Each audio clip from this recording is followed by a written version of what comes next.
How are you? Not too bad, sir. Ladies and gentlemen, Radio Cayman's Talk Today with Sterling Dwayne Ebanks. But I do have some questions.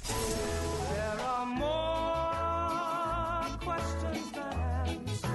Radio Cayman's Talk Today. If you're ready to talk, we're willing to listen. Well, I really enjoy this program today. Cayman Islands' foremost listeners participation program. May God bless every person.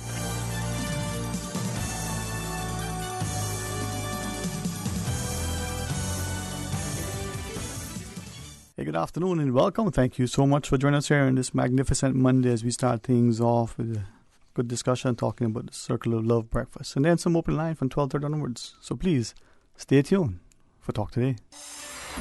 Radio Cayman's Talk Today, the Cayman Islands' foremost listeners participation program. We ask our listeners to avoid statements or comments which are abusive, derogatory, malicious, or defamatory. Do not use any indecent language or make any statement which is false or misleading. Email talktoday@candw.ky or call 1-800-534-8255. Courtesy of Flow. Cayman's #1 network that connects you to your world like never before. Let your voice be heard. Once again, here's your host, Sterling Dwayne Ebanks.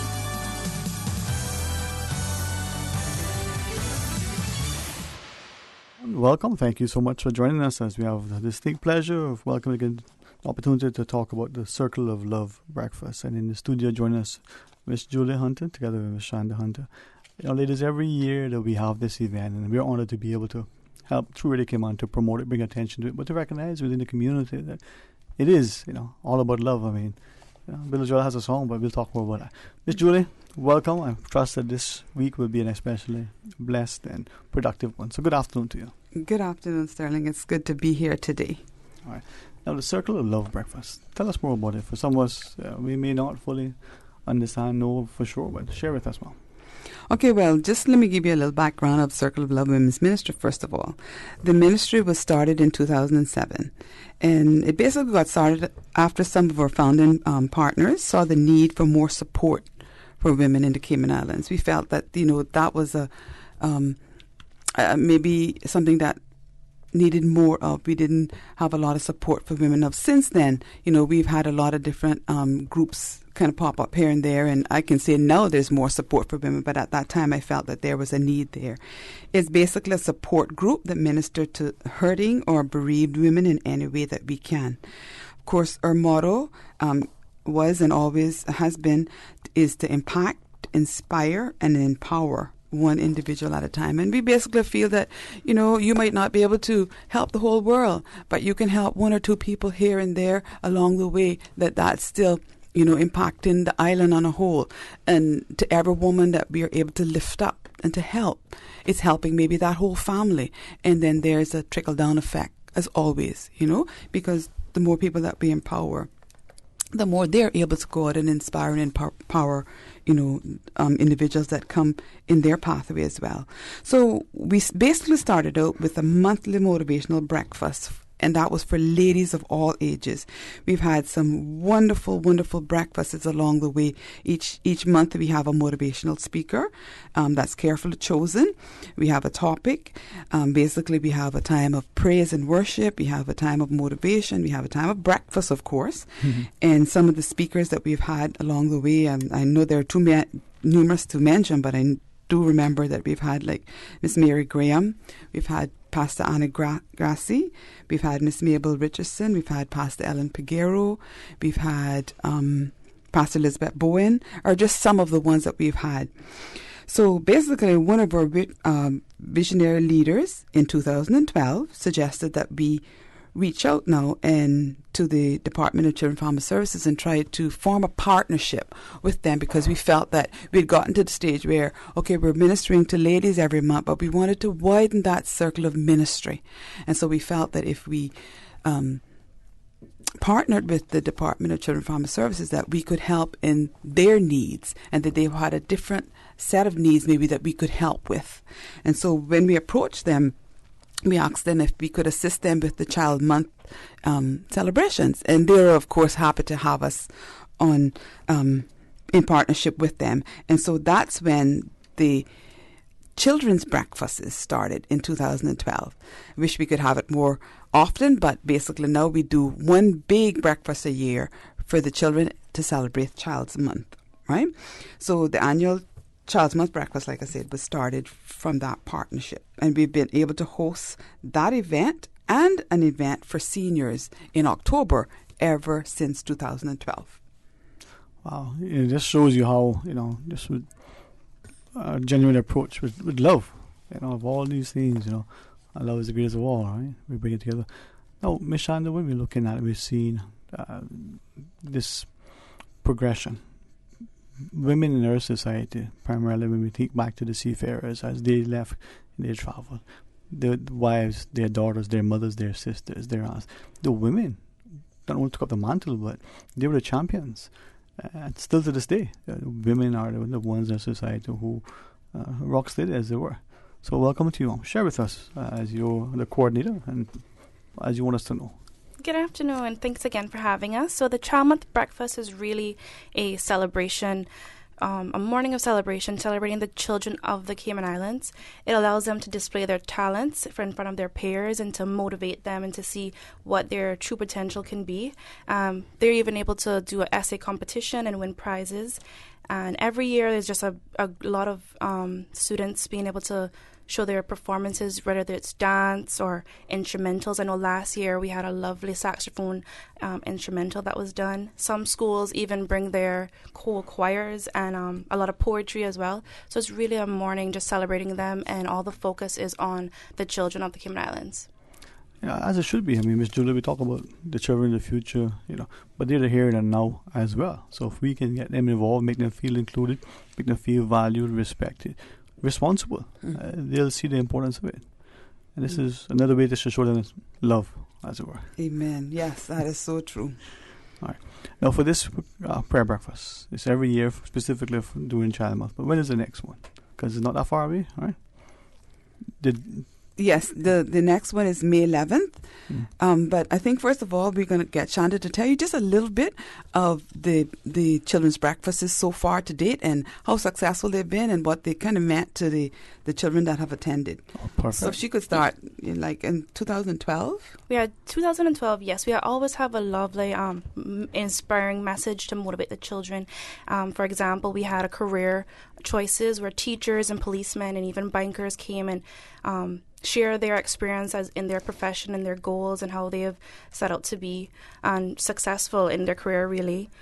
We even had Family Resource Center come and display and present on bullying and the effects of bullying, because we know that that's really big in the Cayman Islands now, is worldwide, really. But it's very important that we tackle that. So that was a very good message from Family Resource Center. We also had students speak and share their experience improving the education system and what their parents and their teachers do to impact their lives and how they mean and inspire them. We also had doctors come in and speak about childhood diseases, and last year we had Miss Zola Jones, the main speaker. She actually spoke about her journey on becoming the student of the year.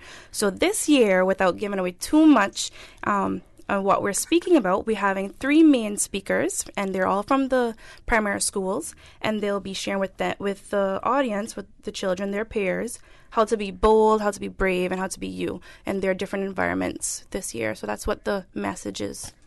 I think that, Ms. Julia, when we see students sort of now speaking to their peers, we look at the NDC with their peer-to-peer counseling. We see the importance of someone being able to look at someone and see the similarities, see the experiences, the same schools, the same environment, the same home.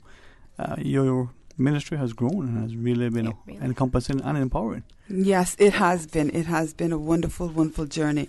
One thing that happened last year, Sterling, is that we had 370 people in trying to fit them into the Marriott Ballroom, so that was quite a challenge.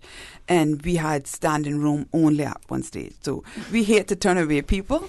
So this year is why we've moved to the Miller Hall, because that hall can accommodate a lot more. So we're hoping that we don't have to turn away anyone this year.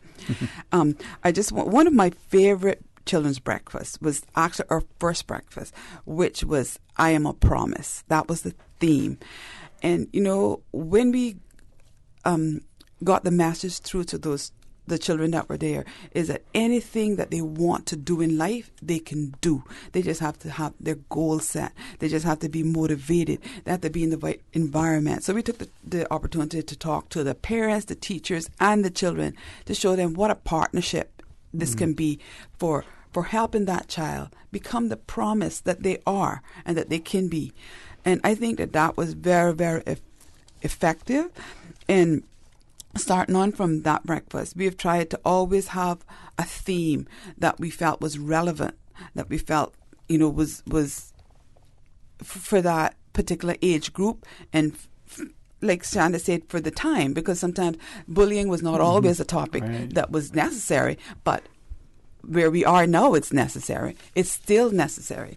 So, we try to choose things that are topics that are relevant and that we feel that would inspire and bless the children.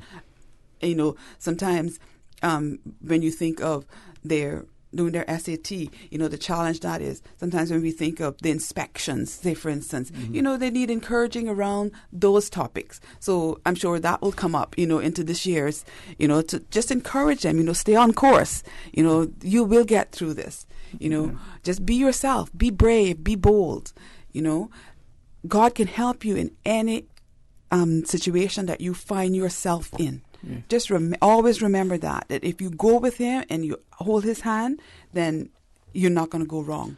I think, Shanda, too, from that perspective, the notion that in this day and age, the things that we are introduced to, I didn't want to say the word exposed because some people have a negative connotation, but even in that light, or young people specifically, primary school, middle school, high school, formative years, but very influential, impactful, having an example and a realization that God is real, could guide these children not just to salvation, but for a degree of safety now as they traverse their lives and make their life choices. Yes, you're absolutely correct. And even in the beginning, before we get to all the topics and all the excitement, we also have a worship session. So we normally have kids actually lead the worship session for that morning. It was I remember last year. Very, very powerful group of children from Church of God. Walker's Road, yes. Children's Choir. They did a phenomenal job, and they just led all the students and got everybody motivated and pumped. Yeah, I've seen them perform, and they're incredible. That's why I got to. They are one of my favorite group. I don't miss the children's choir performances, and I don't miss the Baptist choir. Yeah. Those two things I'm not going to miss, right? So my granddaughter used to be in the children's choir years ago, and so the girls that came last year from the children's choir, I'm used to them. Time they were little girls, and I've seen their progression. So those girls did an awesome job, and it was just so gratifying to see what can really happen when you train these children in the right way. That's what this is all about. Yeah, that's the scripture that came to mind, train up a child. And when you look now, 2007, and then you had it from 2012. People may look back and realize that, in a decade or a little more, how much success we can achieve if we're consistent, if we have a concerted effort, but if we're sincere as well. Now, as we look at the breakfast, it's on the 11th. Share with us some more, because every year I get to learn a little bit more, I get an insight, but as you wish. Okay, so this year it's going to be at the Mary Miller Hall, so we need people to really, really remember that, because they would be used to going to the Marriott. So it's not going to be at the Marriott this year, it's going to be at Mary Miller Hall. But we just need you all to know that we need numbers before, so the breakfast is completely free to all children, but you do have to have a ticket prior to the breakfast. We're not going to do tickets on the day of, so you need tickets prior. So what we normally do is we go through the school. That's not to say that you can't get a ticket if you don't get one through your school. So we have let all the students, the schools know prior what the essay topics are. And so they are busy doing their essays at this stage, and then we'll collect them. The essay deadline is May 3rd.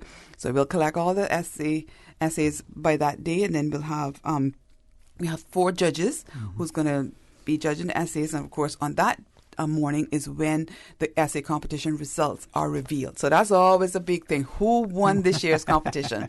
They get some good prizes. I've seen them walk away with Kindles. I've seen them walk away with cell phones. And last year, I think we had some really nice gift certificates that we gave them.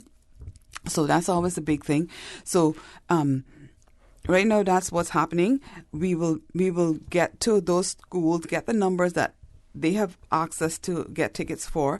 But if anyone else would like their children to be involved, we just need you to know that you need to contact a member of Circle of Love to get tickets prior to that morning. The breakfast starts at 8:30. So first of all, we'll have time of breakfast, and it's going to be a beautiful buffet breakfast as always. Then we're going to have the start of the event, which is probably about 9:15, and then it'll start, of course, with praise and worship, and it'll go on from there. All of the schools will bring their items. The children will be speaking. The children will be praising. The children will have the main focus will be on the children that morning. So it's a wonderful time of celebration. I have teachers that have come every single breakfast so far, and they tell me they will not miss that event. That's one of their favorite events for the year. So I've had some good partners in the teachers as well. Always take it on, get their students organized, let us know, when can pick up the essays, get the students involved in doing the essays. So, you need partnerships for things like this. You always need a lot of partnership. Okay. And I think that's the important part. And as you shared, you still, important to be able to get all the logistics in place so people can get the information. Share with us as we close out our discussion, because partners are important, whether you sponsor in cash or in kind, whether you come in and helping to move chairs, preparing the breakfast.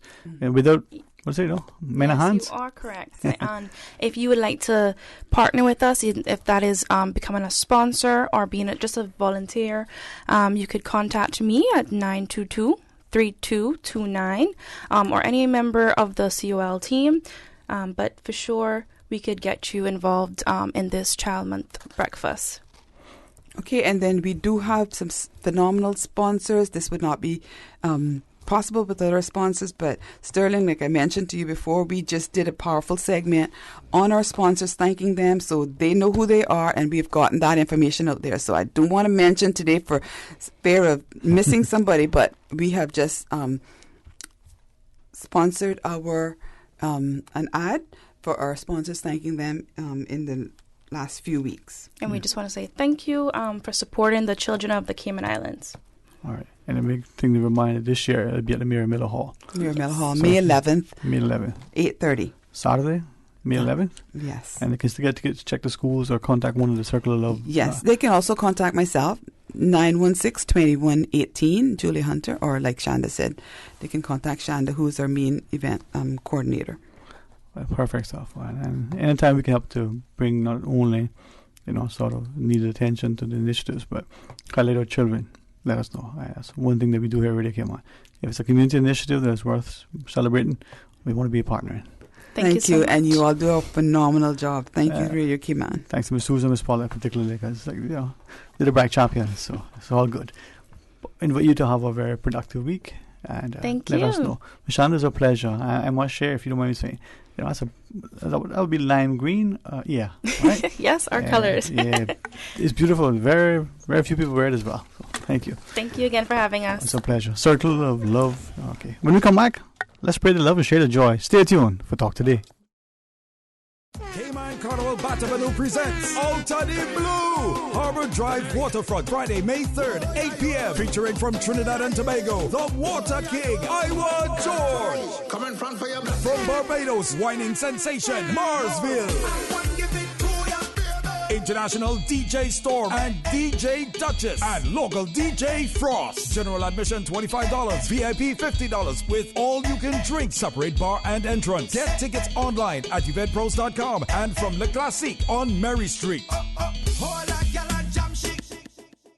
At Powerhouse Gym, where you feel like home in a multicultural energy environment for all. They are dedicated to helping you achieve your fitness goals. Whether you have decided to get in shape, train for a specific sport, boost your energy levels, or even look your best for a special day. With a variety of sports options, group fitness classes, CrossFit outdoor gym. They provide personal trainers and equipment. Powerhouse Gym, King Sports Center, offers a complete health and recreational environment for the only sports and recreational facility of its kind in the Cayman Islands. For more information, call 946-5464. Email kings@candw.ky or visit www.kingsportscenter.com. Powerhouse Gym, King Sports Center. Serious results, period. Save time. Don't stand in line. You can apply for or renew your trade and business license online 24 hours a day, 7 days a week. Just visit dci.gov.ky and click on the Trade and Business Online application link. Now, you don't need to stand in line, take time out of your busy schedule, or try to find parking. You can apply for your trade and business license online. Visit dci.gov.ky today and save time for running your business. Headlines. With the latest headlines. All the news when you want it. Tune in to Radio K-Man for hourly headlines of the day's top stories. One of K-Man's bright and shining young stars. Local, regional, international. Turning to international news. Updates on the hour between 7 a.m. and 6 p.m. on weekdays. Radio K-Man News. Headlines. Your voice, your choice for today's biggest news. Talk today. But I do have some questions. Talk today. Cayman Islands' foremost listeners' participation program. Talk today. Because there are more questions than answers. What the public is saying. Waiting to take your calls right now. Sterling Dwayne Ebanks.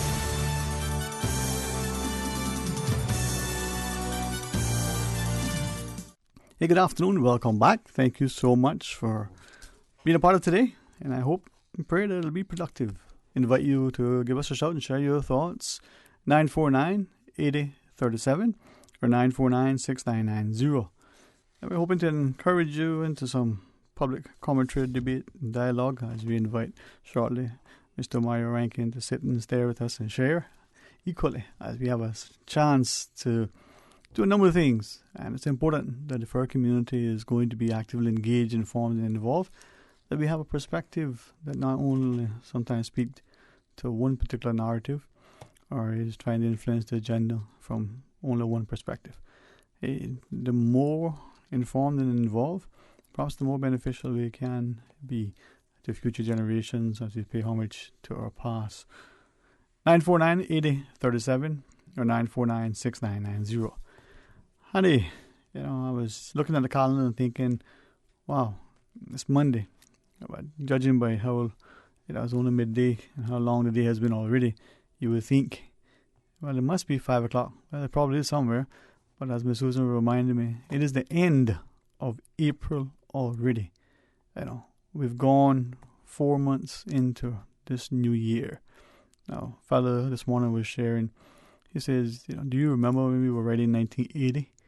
And then we fast forward and then we had to write 1999, anxiously anticipating having to write 2000 on our checks, on our dates, when we're doing. And he said, it isn't that you're looking at it as if you're old. You're looking at it from the perspective of how time and things evolve. Sometimes how some was transformed. Sometimes how some was become entrenched. And he had showed me a few things he had collected over the decades relative to not just locally, but also internationally. Perspectives shared by people from the researchers and physicians with their views relative to certain theories or practices, to even philosophies and thank you, Miss Susan. Even their philosophies, even their perspectives, even sometimes their practices. Give you a simple example. Remember, it wasn't that long ago when you got on an airplane and you could ask for the smoking or the non-smoking section. Now, you weren't opening the windows, and, in an airplane, if you were in the no-smoking section, you were expected to not be affected by the smoking. Well, oh, how times have changed. I'll share with you further as we go to our phones. Hey, good afternoon and welcome. Thanks for calling. Hello, sir. Good afternoon. Hey, good afternoon to you, man. I hope you had a good weekend. Yeah, good weekend, man. Yeah, a lot of good feedback, Yes, yes. I'm on that log about to say. A lot of, don't the time fast, rapidly. Yeah, I found it too, man. It went really quickly. Yeah, boy, went fast. That's feeling half an hour. That's swift. But starting differently, right? But we'll put a conundrum, right? You recall the governor of the Stuart Jack and the one before Henry Patrick. Mm-hmm. You know your name is, right? Yeah, I think so. If I remember the order. And they assigned him to Mexico now. Right. Okay, all right then. Is it him and Commissioner Baines, right? Mm-hmm. they come out with this barometer of duration, of meddling, including really people democracy affairs, right? Mm-hmm. When it comes to election time, like they don't want certain franchise food, certain delicacy cuisine. You remember that, right? Mm-hmm. Mm-hmm. Isn't that wrong, You see, he got to go being gone now. He go to Mexico now, where the cartels are. You see, the budget they should just leave it how it is. Right? Liquor premises, it open after the last police station closed. Simple. If you don't come from it, so listen, they're leaving us in a precarious state of mind now. They're just lacking instability. Nice. Right. It leave us in an unknown condition. But still, you know how I portray myself. Mm-hmm. Right. You can't judge about my cover, but listen, now up to us. You feel that? Yeah, that's unfortunately. You're right, man. You're right. It's all about process. Yeah. Or something, vice versa. Right. If I ask you, right, when we look at the things that are happening in Cayman now, just a couple of questions, if you would. The elections. I've had a few people, even up until this weekend, who have shared that why is it that we have a national election and we make it a holiday? Why can't it just be a Saturday or a regular day? How do you see that sort of, if that was to change? Should we keep the day that we hold our general elections as a holiday, or should we just make it a Saturday or Sunday or a regular day? What's your view?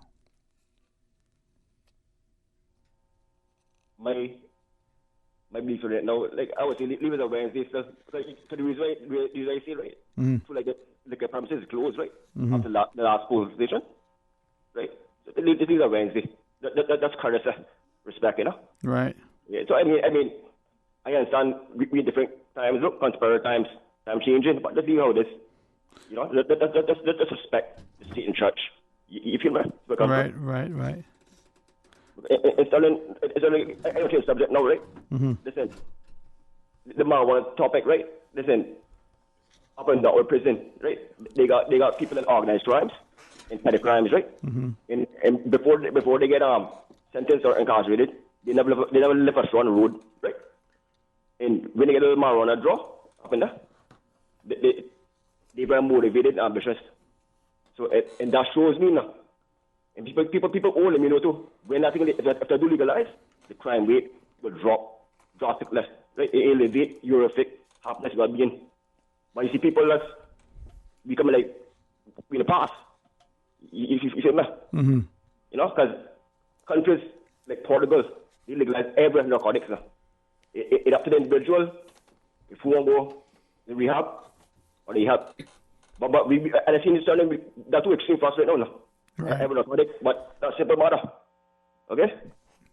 But do you think then if just use marijuana for instance, if we were to go the route that is legalize or decriminalize, whatever the term we use and whatever that impact, if any, would be, there are those who have the concern that you'll see it everywhere, and everybody will be smoking it in and everywhere.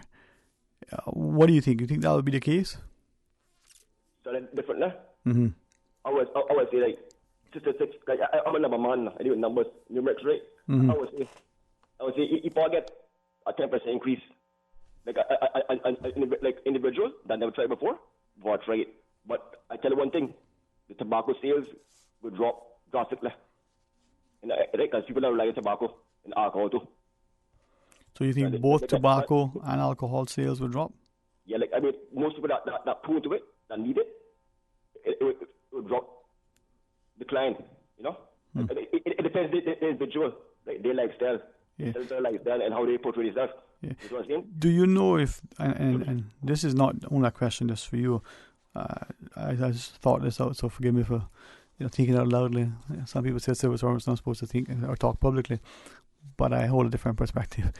When it comes to, have you seen any studies to show that there's a correlation between increased ganja marijuana consumption and decreased tobacco or alcohol consumption? In the U.S., man. In the U.S. Yeah. I was saying school, right? Right. But 2 years ago, it cut down a lot since the drop. People that depend on the tobacco, they need that. Yeah, I haven't done any. That cancer stick, that cancer stick. Never like that. I haven't done any reading research at all on ganja use in terms of that. Maybe I should expand my reading material, but I haven't done anything at all. I looked at tobacco initiatives that went towards Tobacco 21, where they increase in the smoking age, coupled with education, and they've seen a corresponding decrease in consumption, and then improve health benefits, decrease health costs, and the like. But anyway, before we go to the break, any final thoughts, man? Yes, honestly, if possible, if you can get back the head shrink, the psychiatrist, Dr. Lockhart. Yeah, man. He can ride around the marijuana thing. From that perspective, that PhD he on, you analyze certain, certain stages they come from. Well, Dr. Lockhart, as a psychiatrist, a trained medical doctor, is really remarkable, and he is chairman. Because Sterling, before you let me go, I heard him on the media about a year and a half ago. You say, boy, you look at utilizing marijuana for certain patients. So animals, the mental facility, wherever they get. You know what I'm saying? That's from his expertise, you preferentialism. You know what I'm saying? So you can't destroy that differently. Yeah, man. All right, man. Well, listen, we can talk again as you wish, all right? Enjoy your afternoon. When you come back, good company of Mario Rankin. Mario, you ready to stir things up? Yeah, man, as always. As always? All right. Stay tuned for Talk Today. Attention accounting service providers. According to the Anti-Money Laundering and Counter-Terrorist Financing Regulations, all firms providing accounting services, including, but not limited to, bookkeeping, payroll, accounts preparation, or tax advice, are required to register with the Cayman Islands Institute of Professional Accountants by May 30th. Free workshops will be provided on May 3rd, 10th, and 17th. For more information, call 749-3360. Email admin@ciipa.ky or visit ciipa.ky. At Seaboard Marine, customers often ask us questions about their shipments. I have various items coming from different suppliers that I need to ship to Cayman. Do you offer consolidation? Yes. Seaboard Marine offers consolidation for full and less than container loads. We can hold your packages at our Miami warehouse until everything arrives and ship it all in one go. And we have the best rates to Grand Cayman. Visit seaboardmarine.com for more information. Shipping shore to shore, Seaboard. Did you know that the Department of Environmental Health operates a recycling program in the Cayman Islands? Recyclables such as number 1 and 2 plastics, tin and aluminum cans, cardboard, as well as glass and ceramic items are recycled on Grand Cayman by the DEH. Take these items to the recycling depots located at all Foster supermarkets, Kirk Market, and Hurley's Grand Harbor. Remember, keep the Cayman Islands clean, reduce, reuse, and recycle. For more information about recycling, please visit DEH website at www.deh.gov.ky. Did you know that government funding is available to assist with preschool education for eligible Caymanian children? If you have a child who will be between 3 to 4 years of age before September the 1st, you may be eligible for funding. To learn more about this government assistance program, email ecap@gov.ky, that's ECAP@gov.ky, or call 244-5735. Application forms can be collected from the Government Administration Building, the Department of Education Services, and all early childhood centers. Application forms are also available on the Ministry of Education's website. For more information, contact 244-5735. Talk today. But I do have some questions. Talk today. Cayman Islands' foremost listeners participation program. Talk today. Because there are more questions than answers. What the public is saying. Waiting to take your calls right now. Sterling Dwayne Ebanks.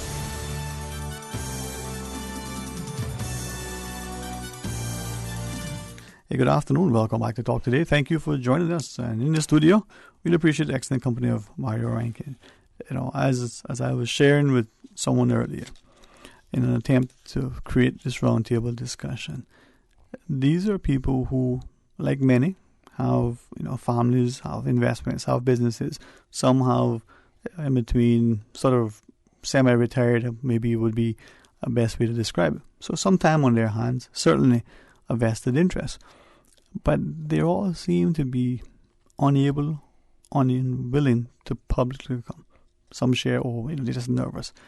But I say that to commend you specifically for not just the courage, but the graciousness, the willingness to say, this is what I think.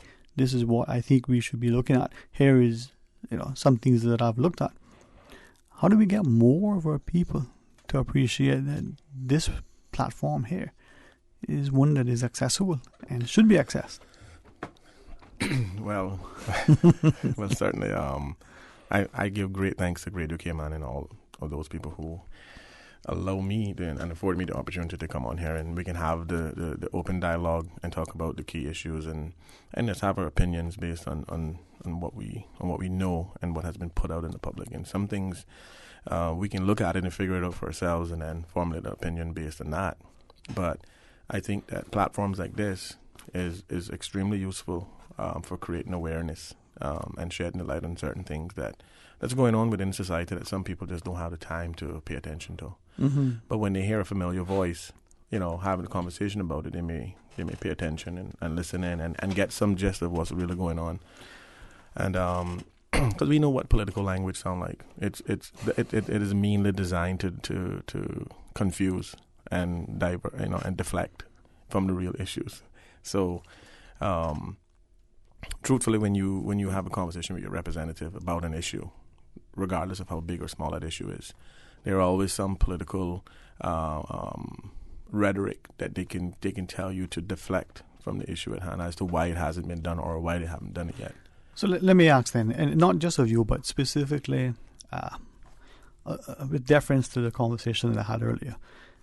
If I messaged him during the break and I said, just call in and ask the question that he asked, because that in itself should spark conversation. Let's see if he does. If he doesn't, I can understand. Maybe I'll ask a question. Mm-hmm. But the reason why I say that is that in what you shared, the word honesty comes to mind. Just a very open, candid discussion. Mm-hmm. It's to the extent that if your child asks you something, you're going to give your child the honest answer about this thing as best as you can. Right. You may not know as a parent, you may be uncomfortable, but how do I address this thing? Because, wow, you're ready for this conversation, whatever that conversation is, right?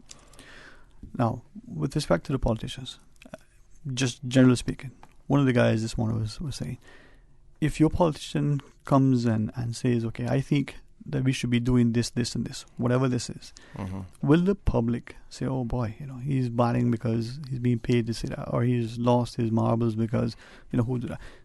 The honest things that we would like them to say, if they were to say it, mm-hmm. we would look at them in a different way and not be as supportive, not be as cordial, not be as maybe respectful. Some of the things that is said privately among certain people, but right. Why is that? I just think that victimization is a real thing, Sterling, and a lot of people have real issues with voicing mm-hmm. their opinion in public, and I understand because being someone that has been through the victimization process, and I don't really talk about it. I don't have any issues. What happened. It hasn't changed the person and the character that I am. I continue to do the same thing over and over, trying to create awareness. I mean, we look at a lot of things that are put out in the public by our government in terms of you can go on the ESO website, you can find a lot of information, you can see a lot of things that is written in the tune in which for sure is deliberate. Just recently we saw, I saw recently where there was a press release about the record stay over passengers for the first quarter of 2019, mm-hmm. and then it went on to talk about the spend and the monies, and then it spoke briefly about the cruise tourism, and then it also, but what it didn't highlight was that stay over passengers make up 83% of our overall tourism budget and what we generate from tourism. It didn't highlight that, which is a very key piece of information that should be in an article like that. But again, if we didn't have this platform, we wouldn't have the conversation. All right, I hope I do not put you in a position, right? For the record, and yes, you can join us Mondays, Wednesdays, and Fridays for that show.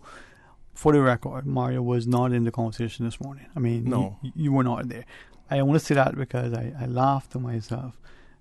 Part of the discussion this morning was the idea of victimization and information and statistics, right?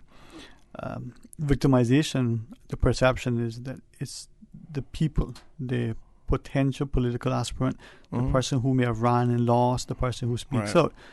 But a question was asked, but do we realize that sometimes that victimization is the politician? Now we may say, well, he's no longer in favor with the party, so he's, cast to the side, right? And a famous example probably, as this guy reminds us, Michael Heseltine, back in mid-'80s, when he went against his party, he was... we see sometimes politicians losing the support of their party, not getting the finances, and their seat is sacrificed, right? Now, from that perspective, if a politician was to get up, immigration was an issue long ago, and said, listen, we need to do something about immigration. Maybe we need to make it easier, maybe we need to make it harder, maybe we need to have whatever that thing is, and it doesn't find favor with a particular audience that is influential, they could be sacrificed. Well, I mean, when we talk about immigration and laws and policies and governments and their lack of ability to identify the fundamental areas within the laws that creates continuity for Caymanians. But what we see is something contrary to that, because if we look back on all of the legislation and all of the efforts we've made to make Cayman easier for other people to come here and participate in our environment and have that economic success that they call, the Cayman dream, it's really unfortunate that when we take a really close look at the different laws and policies and things that have been put in place, we see that there wasn't any real efforts or any real legislation of any substance that was put in place to ensure that, one, we took care of certain industries for the local people only. Right. And we feel as if we need to be apologetic when we put certain policies in place because we don't want to offend the larger public, the larger population at large, because now we see where we have a unbalanced scale of integration of people. Right? If you look at it, we have over 130 different nationalities. We're only one. And those 130 different nationalities come with a lot of issues. They have influence in terms of culture. They have the behavioral issues. We see that right now, and we're dealing with that on a daily basis. We've seen more garbage thrown in different areas that we've never seen before, and I can assure you that it's because we have certain people from certain backgrounds that have certain behavior habits that they had from where they were from, and they come here, and we can't expect them to do anything any different. They're not going to change overnight. But when we look at all of our laws and our policies and the things that allow people to come here and become one of us a lot easier than if we had to go to their country to do the same, and we don't realize that our resources, if any at all, because our resources on the service, that's the only resource we have, other than and that in itself is a service as well. It is a thing. I mean, when we look at laws, for instance, many politicians have shared. We've got laws and policies, but there's no enforcement or limited enforcement, or some say selective enforcement, or difficult enforcement because of whatever the process is. Is it that we don't have sufficient legislation, or we don't have consistent enforcement? Well, I would hate to enforce a law that is creating hindrance to Caymanians. So again, that's an argument or a discussion we could have, because a lot of those laws that aren't being enforced, some of them may be for the better, because if you were to enforce certain laws that create hindrance for Caymanians to survive, then that may be one we want to keep on the shelf or revise and relook.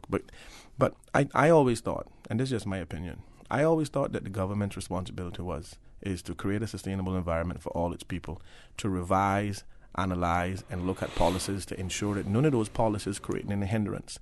And those policies have to be suited with the times. You can't have a 50-year-old law that is outdated that now creating an issue for Caymanians and people to have some level of continuity. Because we've seen where a certain group of people complain about the PR backlog, and then all of a sudden the government flipped a coin, magical meeting, and then all of a sudden they're dealing with these PRs. So what happened to all the Caymanians that are in the needs assessment unit that are backlogged that they haven't dealt with? We didn't see them flip a coin and do backflips to help those people. We see that department is being under budgeted every year just so that they can keep people at arm's length, and that is unfortunate. Well, this is why I'm hoping that the gentleman would call, right? Because he was talking along your lines that we seem to give priority to certain things because of maybe who's asking, who's saying, who has influence. Just to give you an example, if needs assessment unit, if Caymanians are finding it difficult to live, to make ends meet, then are we doing enough? Are we addressing? Are we acknowledging? It's just lip service. It's just a question, right? We need proper structured boards and committees that has no influences from our politicians. That's what we need. We need people who have the credentials to be on a board so that they can give that board and that industry or that area the best opportunity possible for its survival. But when you have politicians bushing through the door and saying, hey, well, we need to do this and we need to do that and we need to do that because of this person and that person votes for me, these are the issues we have, and nobody don't want to talk about it, but those things happen. You can't tell me that politicians are not involving themselves with some of these boards that they appointed people to put on, because you and I both know that, and we've seen that. That's the landscape. That is the landscape in the Cayman Islands. Government change, board members change. So then do we need to now look at how this whole thing is sort of comprised, so that whether it's a board, whether we in fact have a board, and if so, should the board be appointed this way, or should it be elected? Should it be open invitation? We were seeing we need qualified people on these boards that are non-biased to either party or any politician. That's what we need. Serving the interests of the public. Serving the interests of the public and the public only. Understand? We can't have people in there who are handpicked by politicians and expect them to do anything other than what the politicians want. But then the politicians would counter and say, but wait a minute now. We're elected. We want to get a particular agenda, a manifesto, political, whatever it is that they want to achieve. How are they going to achieve that if they can't? Okay, well, I'll give you one case in point. Okay. How come the chairman of the CIA board still has a job after losing $15 million on a project that started 2 years ago? Okay. Tell us why that is. Okay, fair enough. We gave you the benefit of the doubt. You appointed this board. Now this board has failed, but nobody's been held accountable. So what I tell you? Now, I got to go home at night and I got to ponder these thoughts and say, $15 million could have helped a lot of people in Cayman that are starving and have lost their homes and can't make ends meet. All right. So this morning, right, I was looking to see if they passed me the paper to look at. Just numbers. Some people like to, when they talk, they doodle. Some people write down numbers. And so one of the fellows was just writing down this government project reported, from the Auditor General's reports, from the finance, from the, overrun by X dollars. This was cost this much. And it was a whole lot of money over, different time periods. And then he said, okay, if you were to say that amount of money and this was the size of the population, look at how much that is per person. And if you say the education or healthcare was this, and he just did numbers. Now, they're just numbers in a vacuum in a sense. And it came up that every single person in this country could be millionaires if the money wasn't, overspent in these areas. Okay, and that's a very good point. Now think about this. Back to what I just said. Mm-hmm. $15 million Okay. at $100,000 a piece. How many that is? Susan, you got calculated into a spreadsheet? That's 1,500 people. So that's now. Listen, hold on now. Yeah, we got 19,000 Caymanians strong. 1,500 from 19,000 is what percentage? That's a large percentage. And you know what? If we could put $100,000 in a scholarship fund for 1,500 school leavers, that money would have been better spent doing that as opposed to having overspills at the airport. Right. But that's the magnitude, and that is the seriousness of that particular issue at the airport. Yeah. Head should have rolled over there long. At the minute it came out, we should have started revamping that board. Well, this was the discussion. Zero tolerance. Right. And the question was talking about statistics, information, and the timeliness of it, and along those lines. Maybe I'll get a comment, the question by WhatsApp. Let's see. Got 2 WhatsApps to ask of you. One is about traffic. One is about marine life and the taking and the like. We'll share those. We have Mario Rankin. I'm going to try his best not to get him in trouble. Can't promise you that I'll succeed on the other end, but let's see. Stay tuned for Talk Today. Continuing the Caymanian tradition. Let Cora keep my ground so clean. The heart and soul of the Cayman people. Thank you for keeping the culture alive. There's wisdom news every day. From East End to Georgetown, down into West Bay. Radio Cayman in the Cayman Islands. Radio Cayman. These are the biggest stories right now. Premier the Honorable Alden McLaughlin and Eric Bush, Chief Officer of the Ministry of International Trade, Investment, Aviation and Maritime Affairs, on Sunday participated in the annual Princess Charlene of Monaco Foundation annual charity bicycle ride. Joining the Cayman team were Orit Connor, host of Radio Cayman's For the Record talk show, and Inspector Andre Tahal of the Royal Cayman Islands Police Service, who traveled to Monaco at their own expense to participate in the 87-mile charity ride from Saint-Tropez in France to Monaco. Good afternoon, I'm Dion Anglin with your headlines. In news elsewhere, a man believed to be the leader of the Islamic State militant group has made a rare appearance on camera, vowing to seek revenge following the loss of territory. Abu Bakr al-Baghdadi has not been seen since July 2014, when he proclaimed from Mosul the creation of a caliphate across parts of Syria and Iraq. The death toll in cyclone-hit northern Mozambique has risen to 38, officials say, as aid workers struggle to reach the worst affected areas. Cyclone Kenneth struck the southern African nation last week with winds of 250 kilometers, that's 140 miles per hour, flattening villages and damaging thousands more homes. The storm lost strength, but torrential rain was still battering the area today, with more expected. As a result, flights have been grounded, hindering the aid effort. And a beluga whale found off Norway's coast wearing a special Russian harness was probably trained by the Russian Navy, a Norwegian expert says. A marine biologist said the harness had a GoPro camera holder and a label sourcing it to St. Petersburg. A Norwegian fisherman managed to remove it from the whale. That's a wrap of your headlines. I'm Dion Anglin. Radio Cayman, the voice of the Cayman Islands. What's happening in your community? News and information, music and more. You can find us. www.radiocayman.gov.ky. Like us on Facebook and follow us on Twitter. Radio Cayman is your choice, your voice for today's biggest news. Radio Cayman.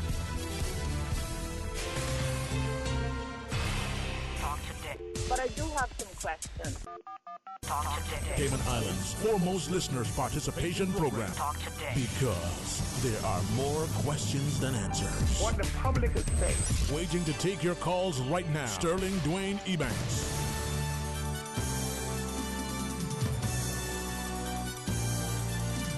Hey, good afternoon. Welcome back to Talk Today in the studio. Good company of Mario Rankin. The phone lines are open. And hopefully, by him being in my company, he doesn't get in too much trouble. But, reminded of a couple of things, Mario. Say, it should be, if a society is free and fair, if it's a true democracy, a man should be able to speak his mind, do so civilly and respectfully, hopefully encourage others, but not necessarily to agree, but to dialogue. Right. So thank you for sharing not just the things you say publicly in person, but the things that you pen that we get to read. It shows someone who's thinking and willing to at least inspire. Now, to our listeners, 949-8037 or 949-6990. We're chatting. Well, before the break, you said someone had asked a question about traffic and marine life, I think it was. Marine life and traffic, and I want to, again, sometimes I'm not sure that I think I need to be better. Well, I would just say this with traffic, and I think it's important that we understand the full dynamics of why we have such an issue with traffic today. And a lot of people would jump to say, oh, well, we need more roads. But one of the biggest issues that I think we have right now is that we have a lot of people on the road that just don't know how to drive properly. And because we have an immense amount of roundabouts, and roundabouts being the most confusing and complicated part of the road system, we're having a lot of issues. That's part of the problem. That's not the only problem. The other problem is that, because again we have such a dependency on certain revenues that, for one, and it's 2 or 3 different areas when it comes to cars and traffic and the participation of individuals, right? So one, we depend on the duties that are being made from the importation of cars. So we find it hard pressed to limit cars from coming in because of the monies derived that we derive from importation duties. Secondly, there's a lot of money being generated for licensing fees and different, other various fees at the licensing department. So therefore, we don't have any moratorium as to who can have driver's license. Like, for instance, anybody on a 3 to 6 month work permit shouldn't have a driver's license, shouldn't be able to drive. Because what it's doing is these are in transit people, and a lot of these people are buying vehicles and whatnot, and then, these are the issues. And then you see, when you have 24,000 work permits, and you got potentially 65 to 70% of them driving, that creates a market for importation of vehicles. So we've seen that work hand in hand. So we see all these lots popping up with cars for sale, all these Japanese cars for sale, and a lot of them are being consumed by the work permit holders. Wow. So that in itself, so what are we going to do? Because if we say we're going to reduce the importation of vehicles, we created a gap in the annual budget. If we say we're going to reduce the amount of driver's license that we allow people to get, again, that creates a gap in the budget. So therefore, unless we become less dependent or become more diversified on how we generate money, so that we're not totally dependent on these things, then we're not gonna see any changes. We're gonna see where the government is gonna, and it's kind of like robbing Peter to pay Paul, because whereas you're making money for these services that you allow to happen, like the importation and the licensing fees, but then you got to spend that money on infrastructure, building roads and different things, right, in order to accommodate. So it's kind of it's a tricky thing. So I do not envy the person that has to deal with that. Yeah. Well, this is it, and it's going to be an issue that as we kick the can down the road, maybe we've done it too long, it's going to affect us now and future generations. On the traffic, I was looking at a couple of emails. I tried to put them together so it's easy to look at one screen, right? Mm-hmm. I'll help. This person says, what the speed limits? Do we have fast enough limits on one, lower limits on other, and the like? So are we looking at speed limits so that it's moving people along? Some of the bypasses, their development properties, there's not a bypass. I don't think speed limits is gonna solve the traffic problem. Mm-hmm. I really don't. I think properly putting in place a system for drivers, because there are a lot of people, and I think if we were to do a video coverage for a week, you put a team out to just videotape people on the roundabouts and in different areas, you will see a large part of the reason why we have traffic. You have a lot of people who pulls up to the roundabout, who can see to the right and see that no cars are coming. There's a giveaway sign, not a stop sign. So if the road is clear, then there's no reason for you to stop completely and wait 15 seconds to get on a roundabout that you can see. We don't know use them properly. They're not using them properly, and right. a lot of people are being overly cautious. Which there's nothing wrong with being overly cautious, but you got to remember, if you look under the penal code and the traffic law, there is a penalty in there for holding up traffic. Yeah. For driving too slow. So right. Again, these are a lot of tricky things, but I think that we need to put a proper infrastructure in place that prevents certain people that have work permits from having our buy-in or purchasing our own vehicles, because what it's doing is creating a lot of unnecessary movement on the road by vehicles and by individuals who are just not really. A lot of the people that come here, and this is nothing derogatory, but a lot of the people that come to the Cayman Islands has never driven a car in their entire life. Well, we can see some impact. Let's pick up these calls, though. Thank you so much for sharing with us. In the studio is Mario Rankin. Good afternoon and welcome. Good afternoon. Afternoon, ma'am. How are you today? Good afternoon. Okay. How is Mr. Rankin? I'm pretty good, ma'am. Thank you. And you? I'm very well. Thankful for another day. So, how, both of you, I would have to say, how was your Easter?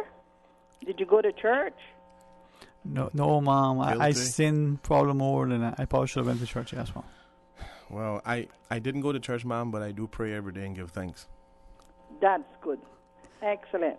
Now, I want to, since you say it's open line, yes, ma'am. And I know it's been a little while, but the 15th of December, I went to the First Baptist Church, the one opposite Lion Center. To their Christmas.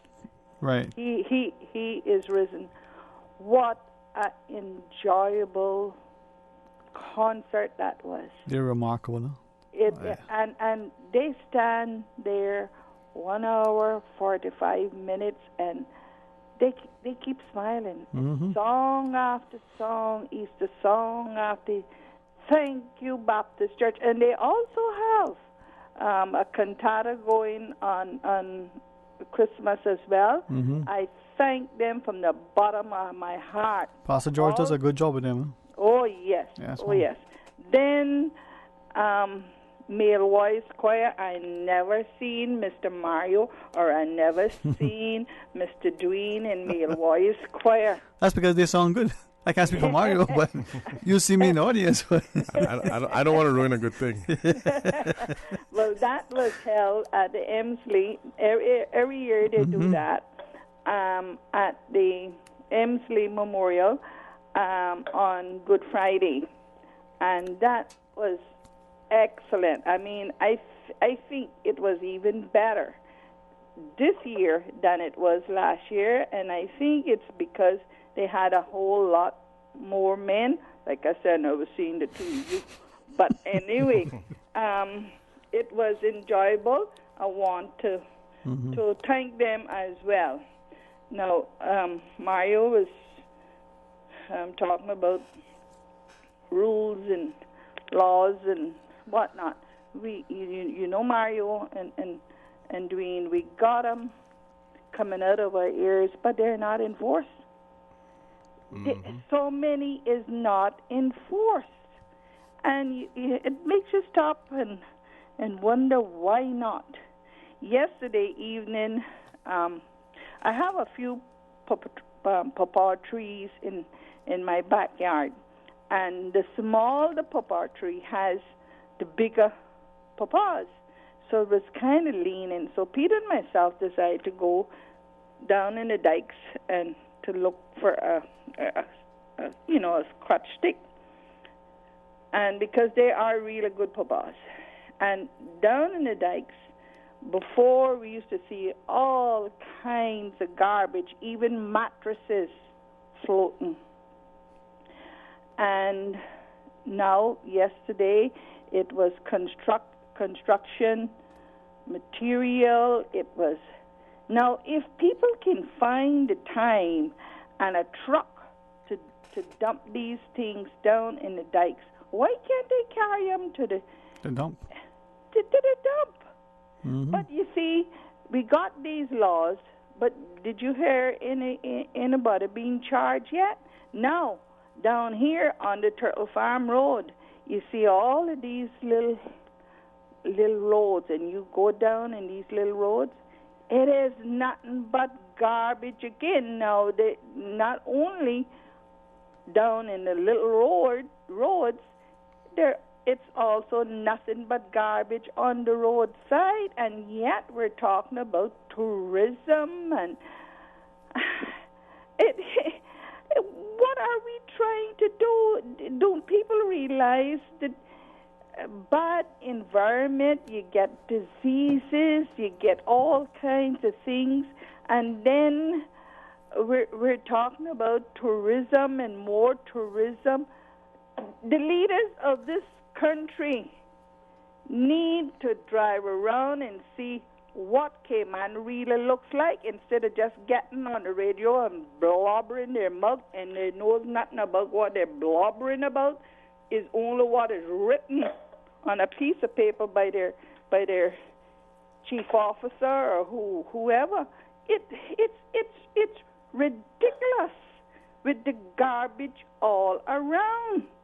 It is really out of hand. It is, and it's getting worse and worse and worse each time, especially this time of the year and after Christmas.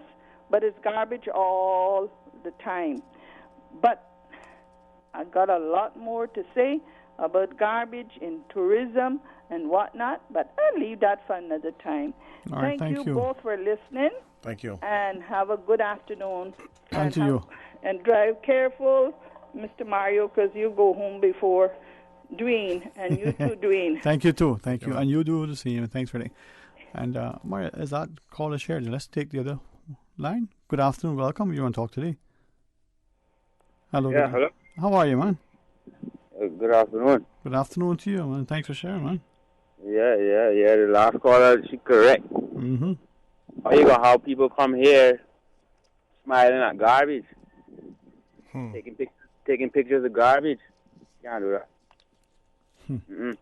But still, it's what other countries and other islands have did. They ban plastic imports. So, or was they not willing to do that? They would never do that. But some are even considering, the whole use of styrofoam. Should we be banning that? I mean, you ban all of that.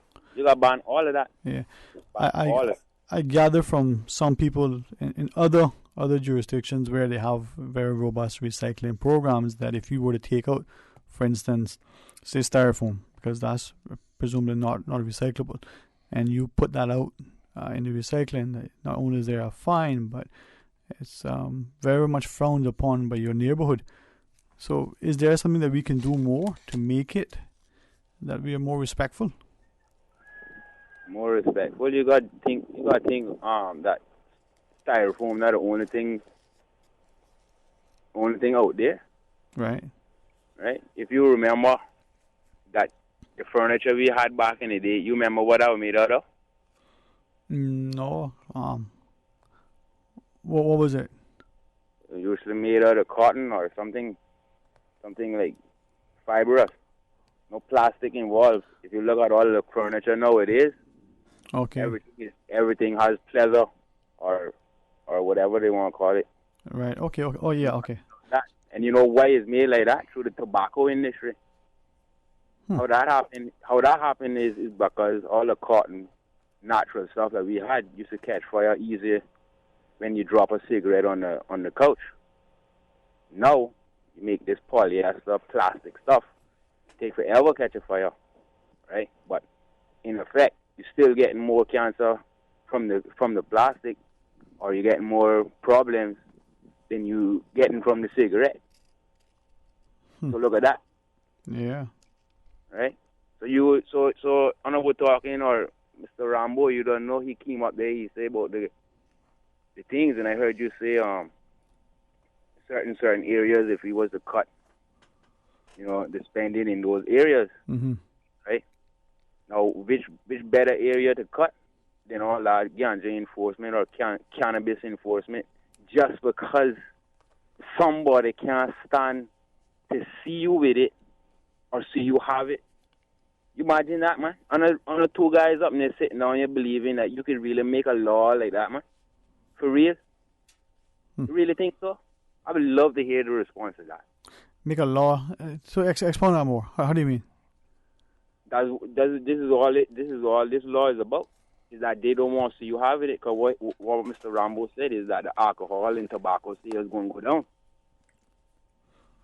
So you think that the person who is looking at people who are, I call them bars, I don't know what would be the best way to describe it.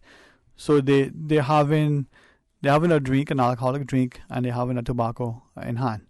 And it seems that the two are complementary as they engage in one, not everybody, but they engage in the other, right?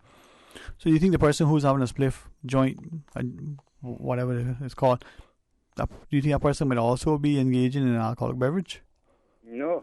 There's one or the other. You would just have one. Okay. You would just have one. You can get all two from the one split. Oh. You take a drink to get that feeling, then you got that naked, then you got that cigarette like you're smoking something, But other than that, you just got it all in one. But no, respectfully, from that perspective, then when we're looking at the potential ill effects of any drug, whether it's tobacco, alcohol, caffeine, whether it's ganja or cannabis, whatever it's called, the potential ill effects of any drug, before we start legalizing any of them, should we be looking at maybe the ones that are legal, tobacco and alcohol, for instance, and saying, well, should we start making them a little bit more restricted? Maybe instead of being able to drink at 18, you drink at 21, maybe 25, maybe you don't. I mean, do we need to consider it if we're thinking about the greater good? Horses on the side of the road, you would need to remind you that's what you need to do. Yeah. No, they wouldn't do that. Why do you think they wouldn't do that? Why? So it's all money then, or? It's all money. If you can get past that, it's all about the dollars, and you can understand that. I don't care if I'd rather see you out there with a spliff, or I'd rather see you out there doing that than out there on the, or seeing a cross on the side of the road. Right. So then if it's about money and that money is sort of dictating the laws, the policies, then where are we as the voters getting involved to make sure that any new laws, any new amendments to laws or whatever are going to reflect this new mindset? Which voters going to be able to do that? Then if we don't, then how it's going to change? No, what you're saying is... Oh, sorry. So, no, I'm asking if it is then that money is driving those laws, those policies, then where are we, the voters, excuse me, where are we, the voters, in making sure that either there is an amendment to the law or that there is a new law to reflect this new thinking? Where we are, we stuck in a rock, in between a rock and a hard place. Because if we vote to think that, right, we're going to lose our job. Not because they might fire you, you know, but you're going to lose your job because that business is going to go down. Okay. You don't got no skills, or you don't got nothing in that. But then if you're if you are no longer needed in this industry because the demand isn't there, could you be retrained, retooled so that the other industry that's taking on demand, you move your employment prospects from there to the next? Definitely, this one is the easiest. What you say is growing. Right. But you don't even have to grow something. You know, you can learn just to pick, trim, roll or something like that. People getting $17 an hour just for rolling. You imagine that? No, I you know what, man? I might think about it. I need to get a job there. Yeah, I feel that of all the things I don't know anything about, this is the one area I don't.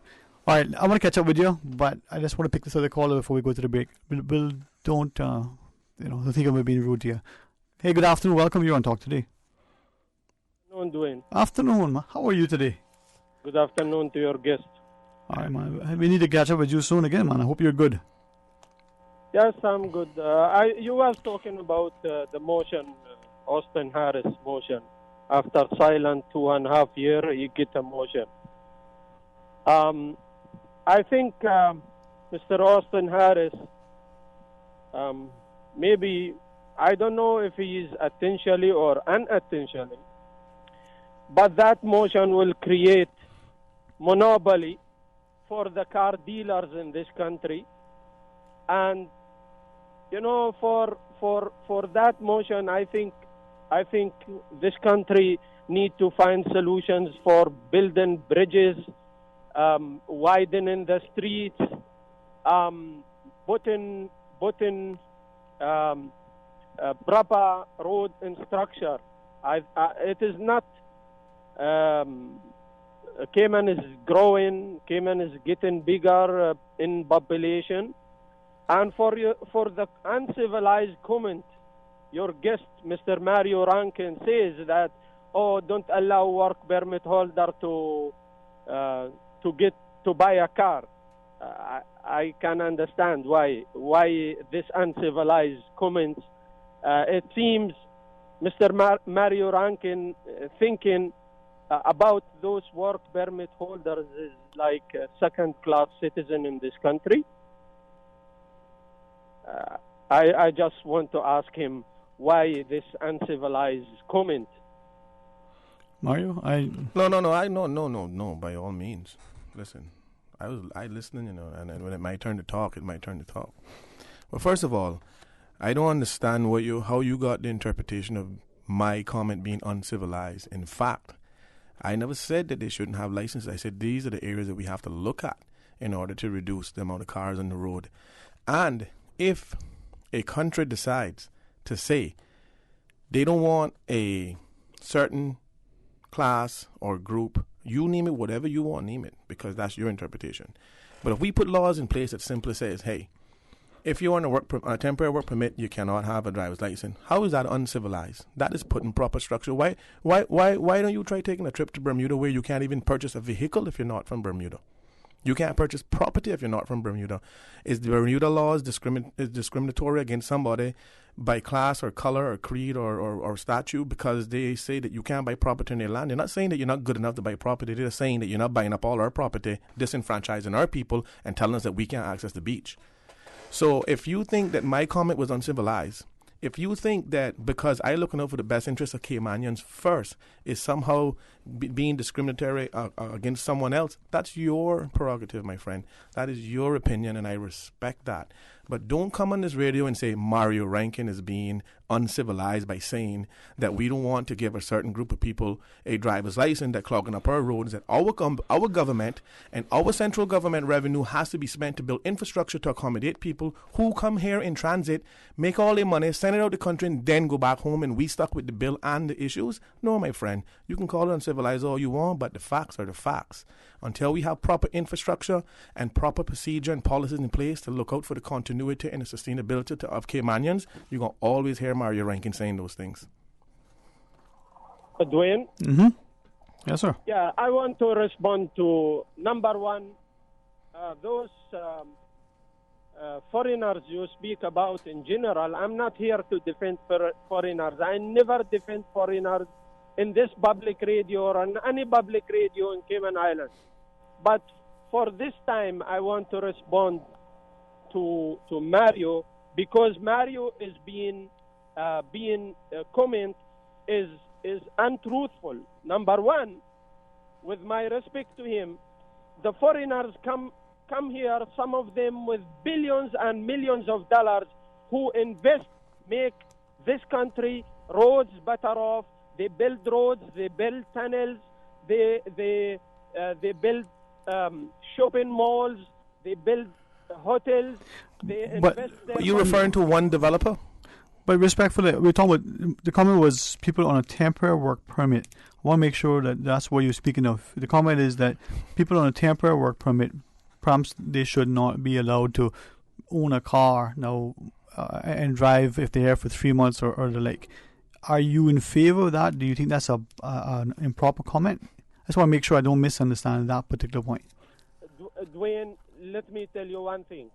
Quick, before I answer you. Yes, sir. Those work permit holders, they clean the garbage under Mr. Mario and me and you and everyone. And those work permit holders, that's not true. They are the one building and carrying concrete in their shoulder. Not me or Mario carrying concrete in their shoulder. And those work permit holders, they serve you a cup of coffee and food, and they working in the construction, in the hospital. No, fair enough. No, I understand that. But I'm not following you. With respect to the roads and the potential impact that this may have on infrastructure. Well, first of all, he said that those same people that I'm referring to are bringing billions of dollars into our economy. You show me one billionaire on a 3-month work permit, and then you got me convinced. Go and find one billionaire that are building the tunnels and the shopping malls and all the things that you just referred to. Go find him and show me his 3-month work permit, my friend. That's what I want you to do. Caller, only because I'm a bit lost. I want to make sure that you get your point. Respectfully, Ms. Fuzel, let's let him hold on. We take the break and then we can continue the dialogue when we come back. Stay tuned, please. And when we come back, we'll continue the discussion. A caring and community spirit, cherished family and cultural values. These are some of the things that still embodies the Caymanian way of life in the Eastern Districts today. Savannah Pharmacy, your neighborhood pharmacy, located in Countryside Shopping Village, is delighted to offer products and services of real value. Whether it's catering to your family's medical needs or carrying apparel, gifts, and beauty products, Savannah Pharmacy provides you with more than just prescriptions. Remember, they're always just around the corner with everything your family needs and convenient opening hours, including Sundays and holidays. Savannah Pharmacy. For more information, call 946-3336. Business owners, managers, and marketers interested in learning how digital and social media marketing can help grow your business? Join Yellow Media Group Monday, May 27th at Yellow Digicon and unleash your company's digital potential. Learn from international digital marketing and social media experts, including speakers from Google and Matchcraft, plus a Fortune 500 digital marketing strategist. Complimentary registration for Yellow Media Group customers. Register now at digiconcayman.com or findyellow.com. Presented by Yellow Media Group in partnership with Google. Tune in Monday through Friday from 3 to 6 p.m. Exclusive. Radio Cayman's Super Jam Show, the #1 drive time entertainment show on your radio, featuring Will Sinatra. Enjoy a mix of pop, hip-hop, dancehall, and soca. The Super Jam Show is fueled by the proud sponsorship of Fitness Plus and Train with Dre. Get top-rated personal training or build your very own home or office gym today. Save time, don't stand in line. You can apply for or renew your trade and business license online 24 hours a day, 7 days a week. Just visit dci.gov.ky and click on the Trade and Business Online application link. Now, you don't need to stand in line, take time out of your busy schedule, or try to find parking. You can apply for your trade and business license online. Visit dci.gov.ky today and save time for running your business. Why my wife always asking if I'm in a rush when she's the one always making us late? Might as well say, yeah, I'm in a rush and go buy the new Toyota Rush you've been talking about. Cause they on sale this month. That'll teach her. The super special spring SUV sale at Vant Motors. Save up to $4,400 with SUVs starting at only $23,500, like the 7-seater Toyota Rush. Save money, get cash back, or use the discount to upgrade features on the SUV of your choice, including the Toyota RAV4, the Fortuner, the Rush, or the Ford EcoSport. It's our super special spring SUV sale. Only at Vant Motors, Walkers Road. Talk today. But I do have some questions. Talk today. Cayman Islands' foremost listeners' participation program. Talk today. Because there are more questions than answers. What the public is saying. Waiting to take your calls right now. Sterling Dwayne Ebanks.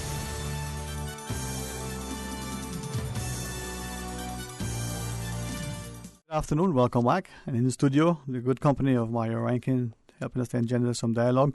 We do have the caller still online, hopefully, as we go back, and then we have some other callers. Hey, welcome back, sir. And listen, I want to make sure that we understand you, and just in case someone's just joining us, we were sharing our I don't know what to call Mr. Rankin, public commentator. He sits here, and as a result of being in my company, he probably takes a lot of licks, but he shared that Mario, you want to repeat, I don't put words in, but what was it that you had shared that when it comes to people here on 3 or 6 month permits, whether or not they should be, driving, but if you take away that possibility, you lose government revenue, right? So there was a number of things that you looked at and you shared. And I also said that I don't envy the person that has to take that task on, simply because unless we start to make hard decisions in this country that creates a better social environment, because we see it deteriorating day by day. And the problem is that we are afraid of making hard decisions because we're so apologetic by putting certain policies in place because it offends one section of the people or another section. The reality is that every properly developed country in the world have policies that not everybody going to agree with. Okay. The problem is with us, we've got so far down the road, this problem has come such a big issue, we have to implement those policies after the fact. So therefore, there's a lot of people being offended. Right. So caller, if you're there, let us hear what you were sharing. Thank you, sir. First, I want to come back to the main thing. Number one, the motion Mr. Austin Harris bring in will create a monopoly for the car dealers. The cars will go up, and the poor person couldn't afford to buy a car. This is the situation, the danger of Mr. Harris' motion. That is the danger of Mr. Harris' motion, to stop people. And they talk in the legislation assembly about those people who import cheap cars from Japan and all of that. I think the problem in this country is that the government wastes $48 million in reports. They need to put that $48 million and build 3 bridges. Will solve all the traffic problem in Cayman. And maybe in the future, yes, we need measures. Yes, put committee, as he said, put committee to decide what they see better off, but people who trusted that have no interest of the car dealers, and this is the danger of the motion. The second thing, the second thing, I want to come back to the issue of Mr. Rankin comment about don't give work permit holder a human being like you. He needs car to drive as you need car to drive. Might some of them don't afford the Mercedes-Benz or Porsche like Mr. Rankin, but some of them could buy a little pickup and go to work or carry his kids to supermarket or something. So I think, this... But that wasn't his comment. He was saying those on temporary work permits. Let him finish.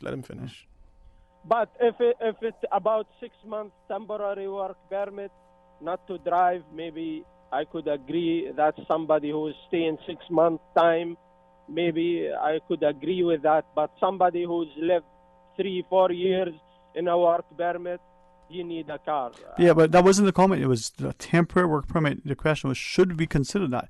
He didn't say we did, right? So I just want to make sure that we don't misunderstand or maliciously misinterpret.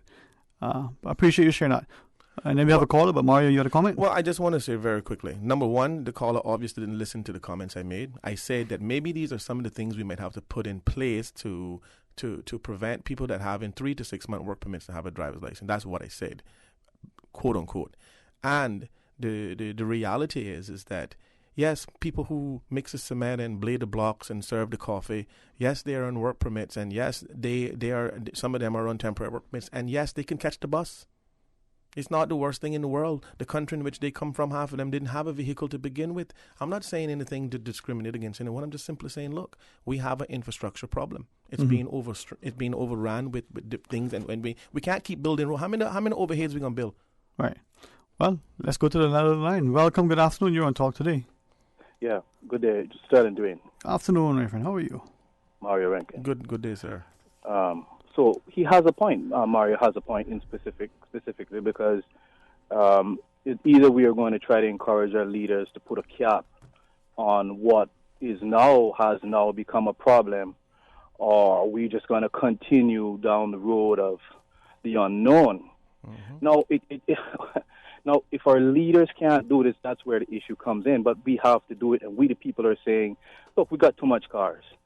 Okay, let's put a cap. Let's say we're only going to have 90,000 cars. And those are for our infrastructure, make our government work, and we're going to stop allowing people to have cars as they come to the Cayman Islands. We have a good example with Bermuda. Now let's just move into what the Jordanian is saying. Because when I go to Jordan, a Jordanian is serving me. And I think this is where we're at. We are trying to Caymanize as best as we can, give the opportunities as best as we can to our people. We don't need no more cars. I want Caymanian serve me when I go into a restaurant, well-trained, well-groomed, ready to take on the work. Limit the people. I say we should only have a certain amount of people. If we don't, we're going to overcrowd ourselves, vanishing people among a host of people that are destroying the environment. And my final note would be, our government needs to help and protect us, protect our environment. Right. And if they are not actually taking the lead now and saying, look, we're going to limit this, and they're doing it now. Look at the marine parks. You can only take this, you can only do that. And it's not again now happening.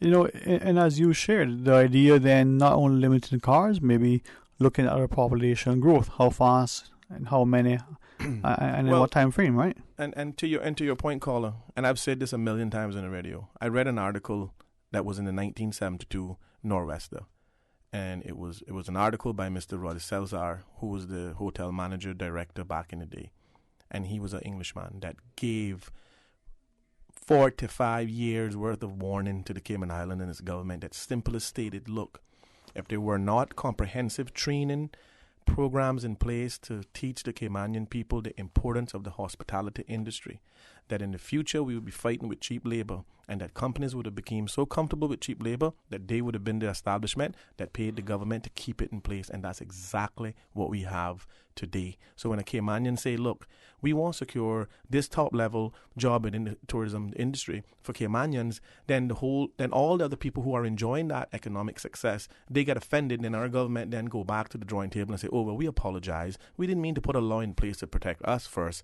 Let us just leave this as an open door policy so Caymanians can continue to be disenfranchised and gated out of the economic success in all of those industries that we can participate in. And I am not apologizing to anyone who wants to be offended when Mario Rankin says, look, maybe we need to look at things that create better continuity for Caymanians first, as opposed for everybody else before us. So at the end of the day, we can have a reasonable conversation. But if you're going to call in and then like the Jordanian call in and misunderstood what I said and said that I made an uncivilized remark, and we talking about on a public platform, I have to respond to that. And I wasn't being in a way disrespectful. I'm not going to allow you to say something about me that's derogatory about something that you thought I said. But it was just a misunderstanding, so I need to clarify. But you're right, caller. We have to put laws and we have to put policies in place that ensures the continuity of Caymanians, and we have to be unapologetic about it. Yeah. As you were sharing, sir? So am I still on? Yes, okay. sir. Yes, sir. Yes, sir. And so that's where we're at. If our leaders in particular, the people that I vote for, you vote for, if they are not cognizant and making these critical analyzations and saying we have to do these things, let's put a limit on that, I got to hold them accountable because they're destroying my environment. Right. They are making things worse for our future. Yeah. Now, if I may ask you, right?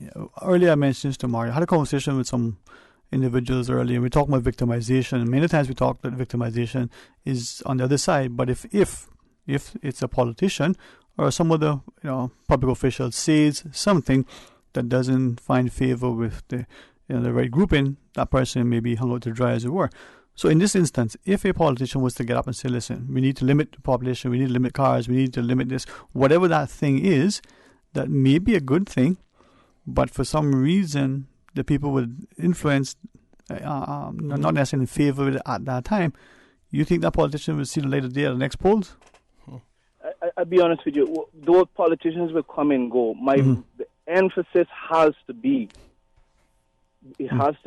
a reasonable control that we all can live with. Yep. If nobody can see that, then what's my leadership? What is your representation based on?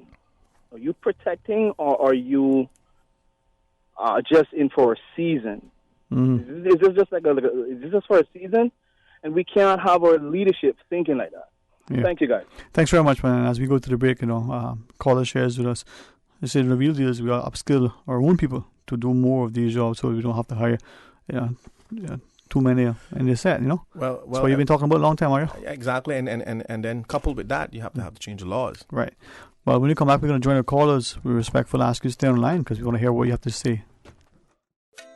Circle of Love Women's Ministry and DCFS would like to thank our gold sponsors for their support of the annual Child Month Breakfast on May 11, 2019. Cayman National Bank, Persona Events, Wendy's, Book Nook, Marriott Beach Resort, Atlantic Kids, Foster's Food Fair, and Cayman Islands Monetary Authority. Thank you, gold sponsors, for empowering, impacting, and encouraging the future of the Cayman Islands. For more information on the Child Month Breakfast or to be a sponsor, contact Shanda Hunter at 922-3229.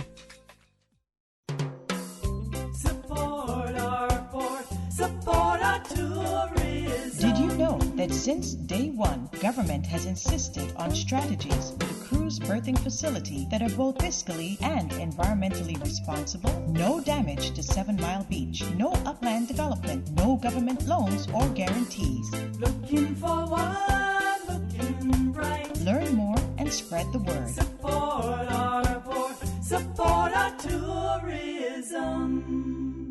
a caring and community spirit, cherished family and cultural values. These are some of the things that still embodies the Caymanian way of life in the Eastern Districts today. Savannah Pharmacy, your neighborhood pharmacy, located in Countryside Shopping Village, is delighted to offer products and services of real value. Whether it's catering to your family's medical needs or carrying apparel, gifts, and beauty products, Savannah Pharmacy provides you with more than just prescriptions. Remember, they're always just around the corner with everything your family needs and convenient opening hours, including Sundays and holidays. Savannah Pharmacy. For more information, call 946-3336. A good night's sleep makes all the difference the next day, like more energy and an alert mind. Get the sleep your body needs with a comfortable, supportive mattress from the Mattress Gallery at Tomlinson Furniture. Choose from all major brands such as Serta, Simmons, Beautyrest, Tempur, Sealy. Visit our testing center today and have it home tonight, as we have the largest selection of mattresses in stock.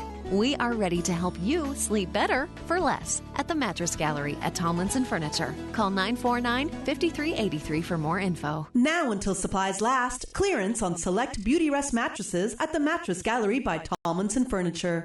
Business owners, managers, and marketers interested in learning how digital and social media marketing can help grow your business? Join Yellow Media Group Monday, May 27th at Yellow Digicon and unleash your company's digital potential. Learn from international digital marketing and social media experts, including speakers from Google and Matchcraft, plus a Fortune 500 digital marketing strategist. Complimentary registration for Yellow Media Group customers. Register now at digiconcayman.com or findyellow.com. Presented by Yellow Media Group in partnership with Google. Say hello to Flow. Radio Cayman's Information Hour, Monday through Saturday, 6 to 7 p.m. Brought to you by Flow, Cayman's powerful network that connects you to your world like never before. Flow. Say hello to your world, Cayman. Say hello to Flow, Cayman's #1 network. Talk today. But I do have some questions. Talk today. Cayman Islands' foremost listeners' participation program. Talk today. Because there are more questions than answers. What the public is saying. Waiting to take your calls right now. Sterling Dwayne Ebanks. Hey, good afternoon. Welcome back to Talk Today in the studio, the excellent company of Mario Rankin. And then for all of our listeners, callers who are sharing, we very much appreciate your contribution. As we go to our phones, welcome. You're on Talk Today. Hello, good afternoon. Afternoon. Good afternoon. How you doing, man? My name is Jonathan Crossan. Good afternoon, Mario. They know me as White Boy. Good afternoon. What's up, buddy? What's up? All right. Just calling, listening to you guys' show, and I was just calling into regards of the cars and the banning of cars and stuff. And I think it's more of an issue of everyone going the same direction at the same time. Right. I mean, why do we have? Agreed. Why do we have law firms? Why do we have bankers? Why do we have IT tech companies in town? Why are they not in the Eastern District, North Side? You know what I mean? And why do we not make those guys turn right from Savannah and go up rather than turning left with all the schools? Yep. You know what I mean? Why is there not an initiative for a private school in the Northern Districts also and incentivize people to live further out? Open up the whole other side of the island. Yep. Well, White Boy, just for 2 seconds, and I'll interrupt you. There is a plan to put an industrial park and some commerce in the Bartontown area, and they haven't announced it yet. But you're absolutely right. We need to have proper, infrastructure where we spread out a lot of the companies that way. Everybody, like you said, now everybody going in the same direction at the same time and coming back in the same other direction at the same time. Right. Very good point. And then my other point about jobs for Caymanians, they're talking about being in hospitality, and speaking from myself and my own experiences, I think they need to defend more of the jobs that the guys are good at. The guys from West Bay, agreed, are driving boats. You know what I mean? So why are the captains out there? Why are they Australians? Why are they South Africans? Why are they from the States? Why are all the boat tours you see out there? I don't see a Caymanian captain rarely when I go in the water. Yeah, and if you do see them, they own their own boat. They're not working with the big companies. You're right. No, right. So it should be, if you go, Costa Rica or something, to go fishing there, it has to be a Costa Rican captain and deckhand for you to actually fish in the waters of Costa Rica. That's unless right. There's a tournament or something. So those are the things that they can do that it won't rock the boat or upset the people that have invested their time and money on the island, but they'll understand to know that they're just protecting what Caymanians are good at. They're good at being on the ocean. Yep. So those are some two points while I was listening. Thought I would call in. And Listen, man, I sincerely appreciate hearing your voice on the radio, white boy. Believe me. Thanks, man. See the good people we get to call us with Mario in the studio. Enjoy afternoon, man. Have a good day. You too. Thanks very much, man. And we do have another caller, Mario. Yeah, All absolutely. right. Hey, good afternoon. Welcome. You're on Talk Today. Hello. Good afternoon. Thanks for calling. Good afternoon. Yes. Hey, you see, speaking of good callers, how are you, sir? I heard Mario reference. I guess it was an article that it was in the Northwestern. I guess. Yes, sir. 5 years ago. Yes, sir. And right now we're pushing this celebratory era of the Cayman Islands. Right. Coat of arms. I think they got part of the theme is 60 celebratory. 60 acts of service. Yeah. Yes, sir. Okay, and maybe Mario, a suggestion to some of the drivers there would be to have somebody coagulate 60 of those articles over the last 40 years that dealt with what they perceived we would be dealing with 40 years hence, and bring them back up to the surface, and maybe somebody would do something. Yeah. Well, I have quite a few, so I'd be more than willing to do that. And interesting, as you shared, a lot of those things, if you read it, you would think that they were written, this morning. They were written this morning. Yeah. Yeah, especially the report from the United Nations on our grid. Yeah.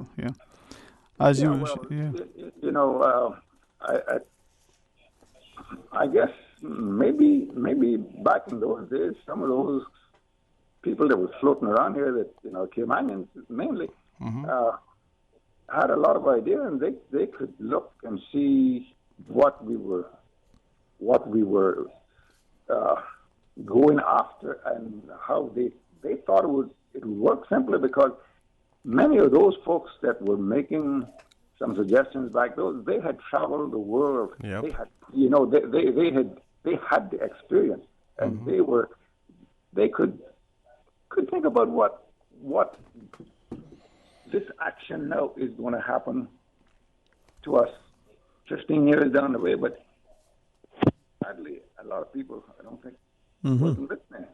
Yeah. And those that were listening, I guess they just got kind of buried in the thrust forward, which is where we're at now. Exactly. Yeah. I mean, you think back to even some of the things that Commissioner Gerard had shared. It's exactly, yeah. He was one of those people. Yeah, it's amazing how we ignore, what is it? Those who can help not listen, those who listen can't help. Yeah, well, you go back to, I think it was Major Donaldson, when he was leaving this country, and I was right after, I think, the first Constitution was brought into effect. Mr. Willie Franklin, who was one of the leaders in the Legislative Assembly back in those days, and along with, I think it was Orrin Marion or Ducon, one of them, and a lot of other people, Prentice Powell and a bunch of them. His parting words to Mr. Willie Franklin was, really, and this has to do with the coat of arms, which we revere now as the first symbol of sort of international recognition, more or less, for the Cayman Islands, which really it's not. But he said to them, pointed it to Mr. Willie, Willie, my boy, you're on the world map now. Don't let them come in and take it from you. Mr. Banks, well, that's it. As you go to the news break, sir, any other words you want to share with us, sir? No, I'll leave. All right. Well, thank you very much. And I'm listening to what he's sharing, reflecting on hope, not just us as young people, as school leavers, as high school students, even primary school students, but us as political hopefuls and as practicing politicians and the like. Are we listening? Well, I would just like to say that, he had a very good idea in terms of bringing back some of these articles that has been written over 40 years ago that is so relevant in today's society that it's unbelievable. So I think what I will do is I will go in and dig up all the old articles that I have. And one of those articles is that 1979 report from the United Nations that spoke in great detail about our infrastructure and our grid and our energy grid, with a source and what we should have done in order to grow. But yeah. Now that you share that, and I don't fancy myself a historian in any which way, but when U.S. President Carter, he was looking at solar energy. Mm-hmm. Okay. But that was way back. That was way back, right? Yeah. Okay, we know we came through the oil crisis and the embargo and the like, and then President Reagan the whole thing. But even then, we see the change that transpired during the Reagan administration onwards relative to alternative energy. Just think back to the great U.S. and the challenges that it had trying to get that as a means to be part of the grid. Yeah. That right there is a 2-month discussion, and I know just about every detail about the men who built America. All right, let's go to our news. When we come back, Mario still got time with us, even though we don't have any promised chocolate. Let's still get his input. Stay tuned for Talk Today. Follow Radio K-Man on Twitter. All the latest information, breaking news, community events, and more. Follow us at twitter.com/Radio K-Man. Radio K-Man. Radio K-Man's newsroom. These are the biggest stories right now. Volleyball fans came out in numbers over the weekend as the second stop of the Norseca Beach Volleyball Tour visited Cayman for the 10th year. The defending women's champions, Cuba, defeated USA to take the crown, and in the men's final, Cuba had no match for Mexico. Good afternoon, I'm Dion Anglin with your headlines. In news elsewhere, thousands of people are told to evacuate their homes near Montreal in eastern Canada early on Sunday after rising floodwaters breached a dike following heavy rain. The barrier protecting Saint-Marthe-sur-le-Lac near Canada's second largest city gave way, causing water up to 5 feet deep to surge through the area. Authorities in North Carolina have ordered mandatory evacuations after a massive fire at a metal recycling plant led to air quality warnings.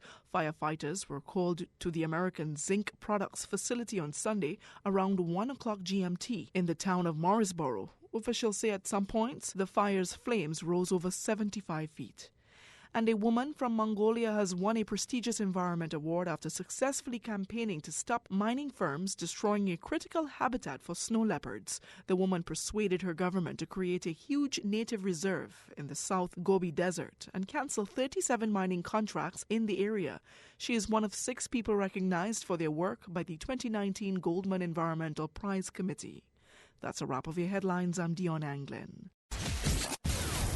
Radio Cayman, the voice of the Cayman Islands. What's happening in your community? News and information, music and more. You can find us. www.radiocayman.gov.ky. Like us on Facebook and follow us on Twitter. Radio Cayman is your choice, your voice for today's biggest news. Radio Cayman.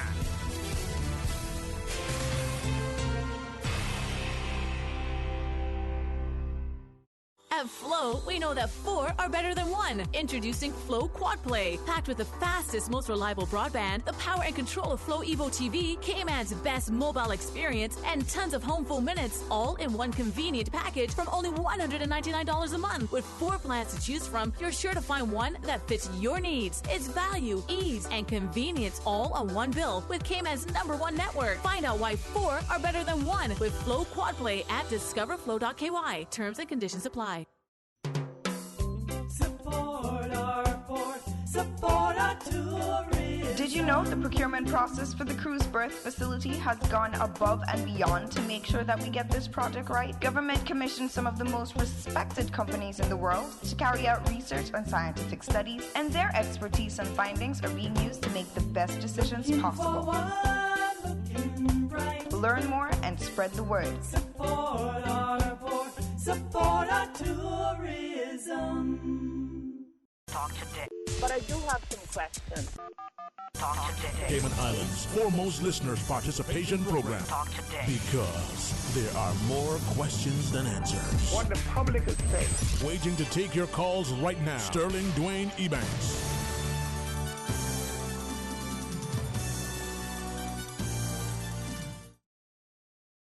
Thanks for joining us, and then in the studio, always appreciate the company of Mario Rankin. So Mario, if they accuse you of having bad friends because you keep coming to me, much I can do about that, but so it go.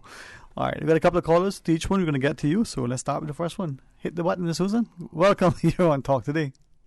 Hi, good afternoon, Dwayne and Mario. Good afternoon, man. How are you? I'm very thankful. I hear the conversation about limiting cars, getting too much cars is causing a problem. But it goes right back to what Mr. Hurlston has been saying for years now, and everybody seems to think that his advocacy is a joke. Let's ask ourselves a question. The government has to get revenue somewhere. Mm-hmm. When you check back the amount of revenue that the government collects from imported vehicles, now, one thing I will tell you, I will stop short and say to you that the government needs to really take a serious look at these deportees as they're called. Right? I think they need to stop and have a look at that. But we can't kill the government for accepting continuance of getting getting duties, import duties, which is a very, very big pillar of this economy. And so if the government all of a sudden says, well, hang on, what we're going to do is we're going to stop imports and this, that, and the other, then where do they turn to get that money? A tax have to be levied somewhere, and we sit down here. I have been one that has criticized government a lot. I have criticized government a lot, but I think that there needs to be more solutions, that needs to be found in order to get the same revenue that you would be getting off of vehicles, in order to reduce the import of those vehicles onto the island.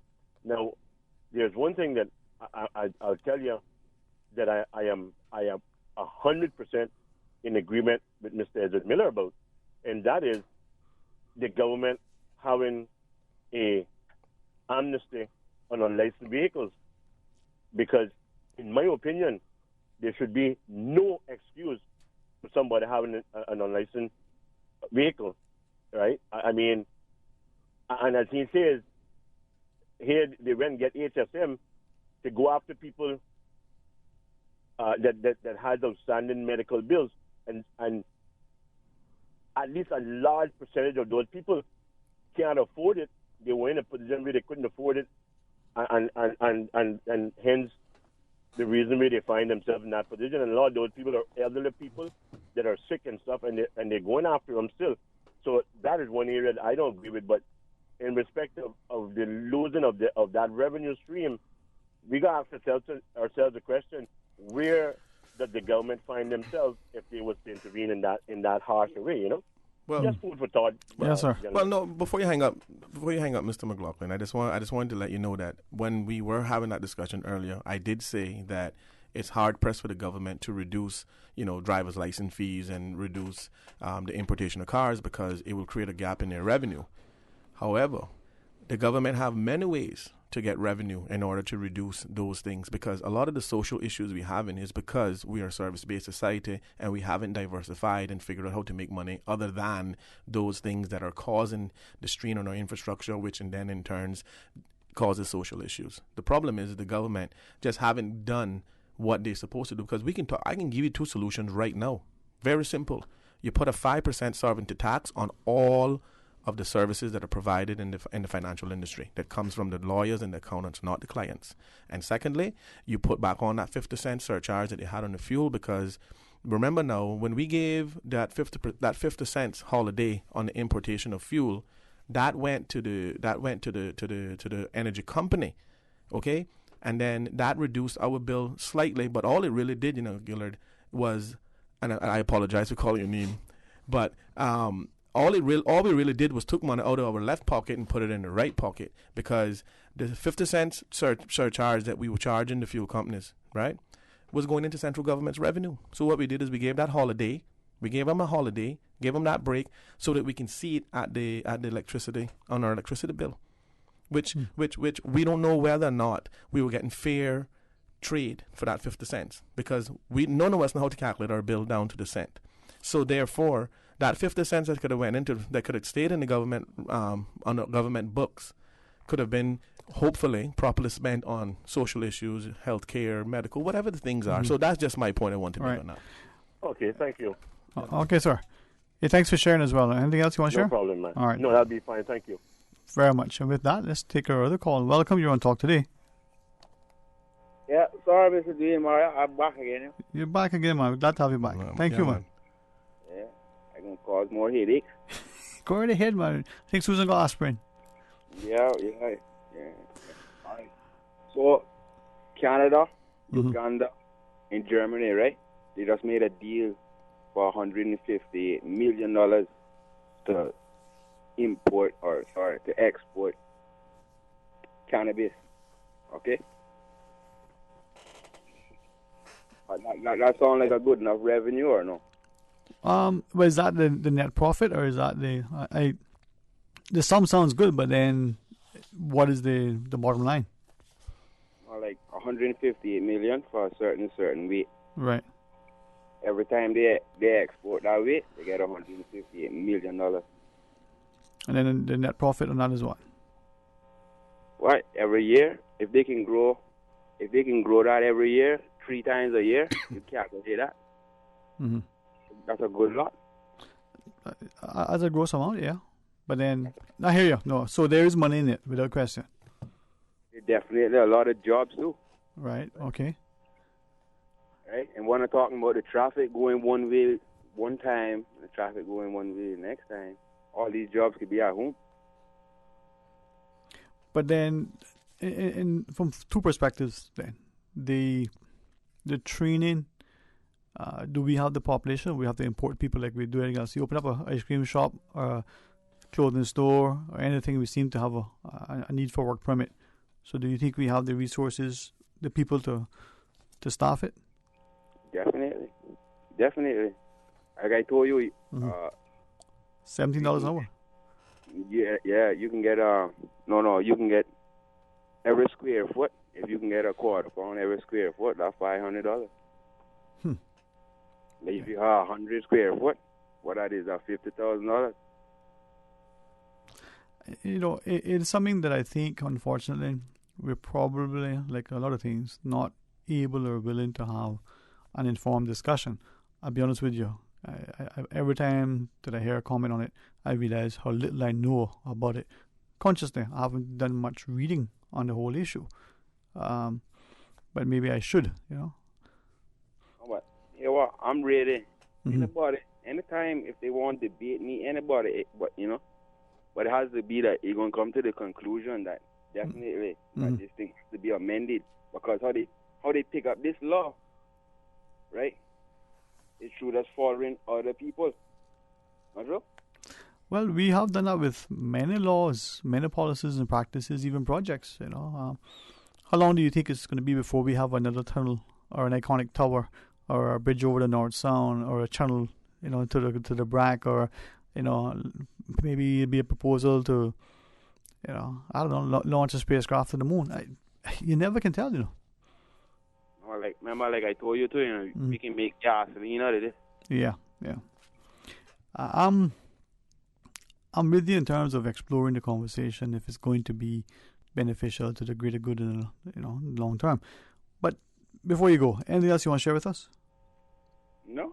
Right. No, I'm just glad to share the information. Keep sharing, man. Keep reading, and hopefully we don't be, as we always seemingly willing to dismiss somebody else's perspective. Hey, thanks very much. We have another call, Ms. Susan? All right. Good afternoon. Thank you for calling. Welcome. Hello. Yeah. Good afternoon. Afternoon. How are you today? Afternoon. Okay. Yeah, when it comes to marijuana, that's not something I would encourage government to legalize when it comes to smoking. Right. Okay. Because I definitely don't think it's healthy. So for the health reasons, no, I don't want to cut you, but just so I understand, for health reasons, you wouldn't encourage it to be legalized for smoking. Yes. Okay. It damages your lungs, it damages your brain cells, and that's not something we want to be encouraging our children to do. All right. Now, would you say that tobacco products, now, I don't know, smoking a cigarette, would that be something that we should also look at?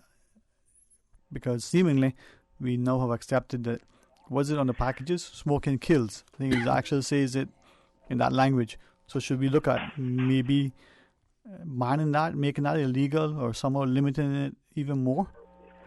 That's something now you can't make that illegal now, Dwayne. You can't? You just stirring up problems. But with the weed now, don't go past that now. Don't go past that now and make that go as far as the cigarettes now. And then after years to come, you go say no, you got make it illegal again.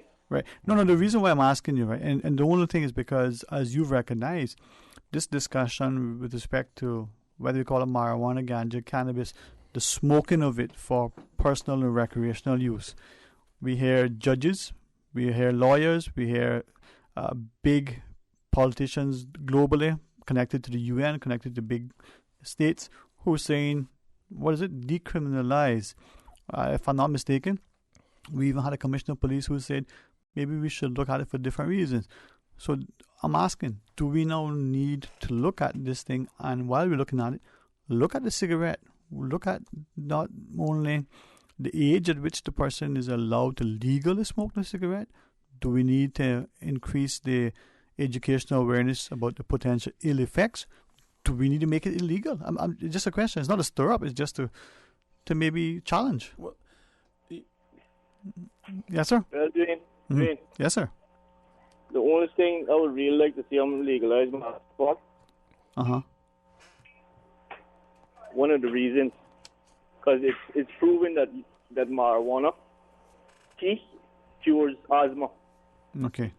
And I think it's unfair for government to be giving people asthma pumps as an emergency if an asthma attack comes upon them, when they're able to give them marijuana tea and cure them from their asthma. That is not fair. Thank you very much. I need to go. Yeah, listen, thanks, man. Mario? Well, what I mean, and I try not to get in controversial conversations, especially when it comes to marijuana, because I know that there's a lot of people who want to legalize it for their own personal reasons, and that's fair enough. But when we talk about decriminalizing something, especially let's just say marijuana, because that's the topic, it has other issues that comes with decriminalizing it. So you either have to just legalize it completely, or they don't, right? Because if you decriminalize it, here's what's going to happen. If you decriminalize it, then you're going to be limited to, how much a person should have. Right. What happens if that person have more than their allowed limit? Do you lock them up and put them in jail? But you just decriminalize it, but you over the limit. And I think that it's not as easy as everybody may think. So either you just legalize it completely, so therefore, if you go to a person's house and he got 10 pounds on the floor, you can't arrest him because it's legal. Okay. But if you decriminalize it, they're going to come with stipulations in it. And I saw a report, and I'd be willing to email it to you. Please. Yeah. On one of the states that had decriminalized it as opposed to legalizing it like other states. And they found that they had more people in jail for having more than they were allowed to have than it was just smoking it outright. Under the guise that they were using it for personal consumption as well as distribution or whatever? Exactly. Okay. So it created, it fixed one problem but then created another. And it didn't prevent people from going to jail. Because they still ended up behind bars for something that was decriminalized because they had more than their allowed limit. So I just think that, if we're going to legalize marijuana, it's for your own personal use at your own personal dwelling. You can't do it in public. I think at some point between now and the next 2 years, I'm going to familiarize myself more with the topic. And I think that there's so much medical benefits from it, and I think that it and those things are being deflected because the big lobbyists for the FDA and the Food and Drug Administration they are in panic mode because more education that is being evolved, more insight and research and development on medicinal marijuana and the cannabis, and they realize how much health benefits that it has. you can just imagine that a big establishment like the FDA, they must be losing their mind. Right. Because, like our caller last said, you can grow it. You don't need to be a professional to grow weed. Well, this as we go to the phones, let me read this one. This person says, marijuana still hasn't killed anyone. Other people benefit from it staying illegal. Right. So something to consider. It's a proven fact that if you smoke marijuana at a certain age, too young, it could damage the frontal lobe in your brain. Like, you can really get some damage in your brain cells. But that's like anything else. Mm-hmm. I mean, if you give a 10 or 11-year-old alcohol, you can damage their liver. Well, even having them exposed to these smartphones and the screens. Of course, there's a lot of things that affect them. I mean, young kids are just young kids. Yeah. Yeah. Let's go to the phones, huh? Hey, welcome. You're on Talk Today. Good afternoon. Good afternoon. How are you? Afternoon. Good afternoon. I'm fine. Hi, everybody. How y'all doing? Excellent. Good to hear from you. Yes, I not been listening. I was wondering what happened to you today. Yeah, I've been in the cars, so Yes, well. Oh, but this marijuana thing. They just need to. I don't know why everybody wants everything that is elsewhere here in the Cayman Islands, and it seems like everybody's getting what they want, and we, the people, can't get what we want. But what I'm calling for, Mr. Rankin, you imagine we're going to put an amnesty on cars. We got it in immigration. We have it on the guns. And we have it on, what else? Immigration, guns, and about 4 things that we got this on. Are we going to just inherit this situation here, and every time that a lawsuit that can't handle with certain things, they can just throw it into amnesty and bam? I mean, Mr. Rankin, the amount of money that could be probably collected from these people that don't have, that haven't had the car license in so long, that can go to so much good use. The mental health, the schools that not finished, and so many other things that can just go on and on. Well, I don't know, huh? No, well, I think the biggest reason, Ms. Thompson, I think they did the amnesty is because they're not getting any revenue, and there are a lot of cars that had been sitting and people are still using that are not licensing them because they just don't have that block of money to pay the back tax up front. And I think that it is actually more productive to give them an opportunity to come on a clean slate, get the cars relicensed and inspected, and then get them back in the system where they can be paying on a regular basis. Because right now they're not paying at all, and they probably won't ever pay because of the large sums that are backed up. Then they just don't have the ability. I mean, we already see what the cost of living has done to a lot of people who have jobs. So, and I'm only saying that to be balanced and fair. I think that is the objective behind the amnesty, is to get people back into the regular system where they can start paying their annual licensing fees, as opposed to having $4,000 or $5,000 to do the back pay and then have the annual fees on top of them. That's just my point of view of it. But suppose now next 5 years this thing come up again, that we got to go into that same position to give all of this revenue, you can say, practically away again. It's going to be taken advantage of. I can guarantee you that. Go ahead. Sorry, no, I wonder, I hear Mario's point, and I understand yours as well, but I wonder how many of those cars, do we know how many of them are actually on the road, how many of them are off the road, whether they've been discarded, whether they're sitting. I'm just wondering if we statistically know how many cars it is and how many of those cars are operational. I don't think we probably don't even know, Sterling, I don't think very much that they really have any full clue or record of what's going on. They just throw that out there to try to make everybody try to come forward. Yeah. But there is a lot of cars on the road for sale, and some of them don't have no updated license on them and so forth. So when I go to buy that car now, I got to pay for that license to get that car relicensed into my name. You understand where I'm coming from? Right. But I really, truly, the both of you, Rankin, I just went to the hospital. I didn't get some paperwork. I had to pay $21 to get my paperwork. And you're going to give away these thousands and thousands of dollars when we got so much need here in Cayman. If you don't want the money, take it and put it in the old people's home, or what you should do is tell the people to come in. And then who do come in there, you go looking for them, hire some staff and put them out there and bring these people down. You understand? We just make everything so easy for everybody else. And I'm not saying there might not be a few Caymaners in it, because I'm quite sure there's a few in it. Don't get me wrong.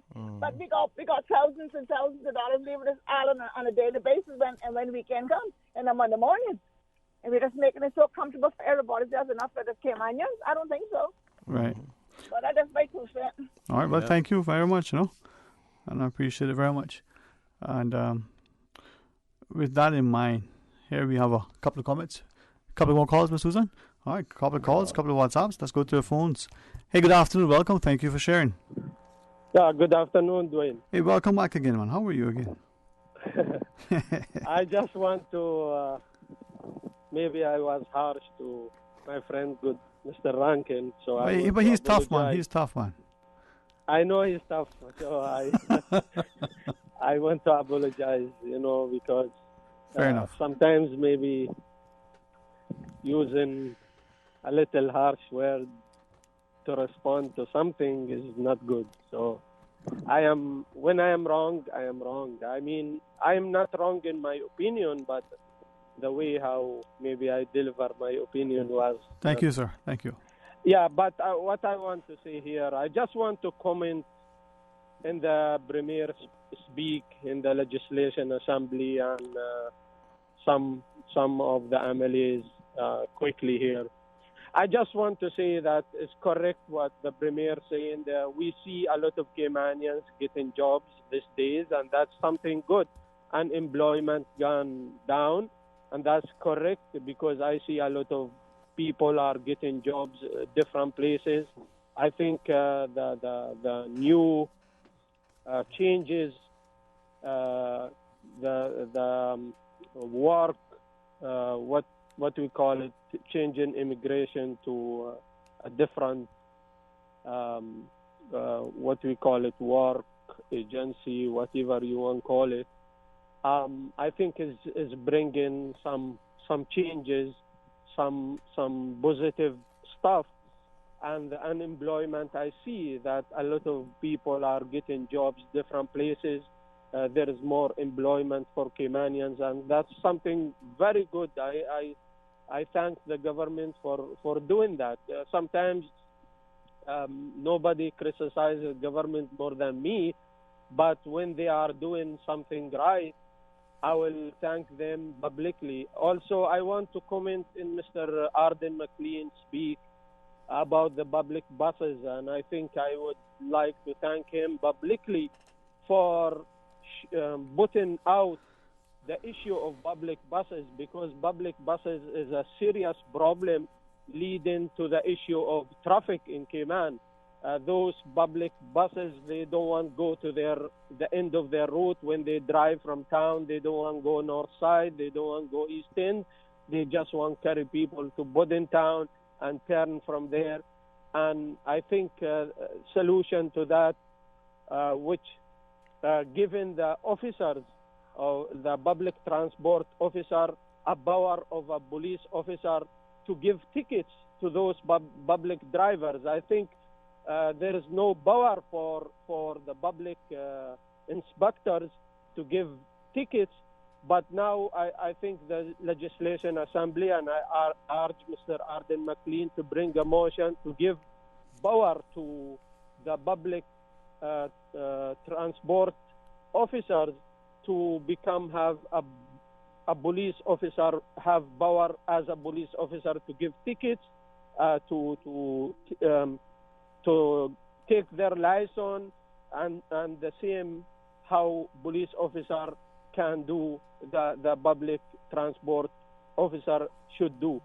And the most important thing, that this issue of public buses, this needs solution. It's becoming the behavior, the way how some drivers conduct themselves, and they are fighting in the parking lots by the public libraries, shouting at each other. Some of them wearing bands, drop and showing their boxer, and the way how they dress is disgrace, and some of them driving the bus in high speed, chasing each other. The way how public buses, it needs review and urge the Premier to remove all of these sitting in the public transport board and put people who really can take action and solve the issue of public transport in this country. Because people, if you don't want to give, as Mr. Rankin suggests, work permit holders, provide to them a proper public transport. If those people, private sector is not doing well, let the government give somebody who can bring a proper bus system to this country, or a group of people, or whoever, proper service to this country. It is disgrace how those drivers behave and conduct themselves and speak to people, and the language, the music they play, and some of them is disgrace to be even sitting in a public transport. And there is tourists, there is people who go in those buses, and this is disgrace. It's becoming obvious to everyone in this country that this public transport system is failing, and it needs fixed. All right. Well, certainly deportment and professionalism, I think it's important. So, thank you very much, sir, for sharing with that. Oh, Mario, how time flies when you're having fun. I hope you enjoyed your afternoon. Man. And I hope you come back. No, definitely. And I just want to say thanks again to Radio Cayman and all you guys for letting us have this dialogue. Well, I appreciate Miss Susan letting open the door and let you get in. Yeah, She's like, we have access here. No, seriously. Thank you for coming and keeping my company. For all the listeners who contributed, we appreciate it. The afternoon is better informed because of the participation. Enjoy your afternoon, my friend. You too, my friend. All right. To our listeners, be productive, be positive, and be blessed. See you tomorrow.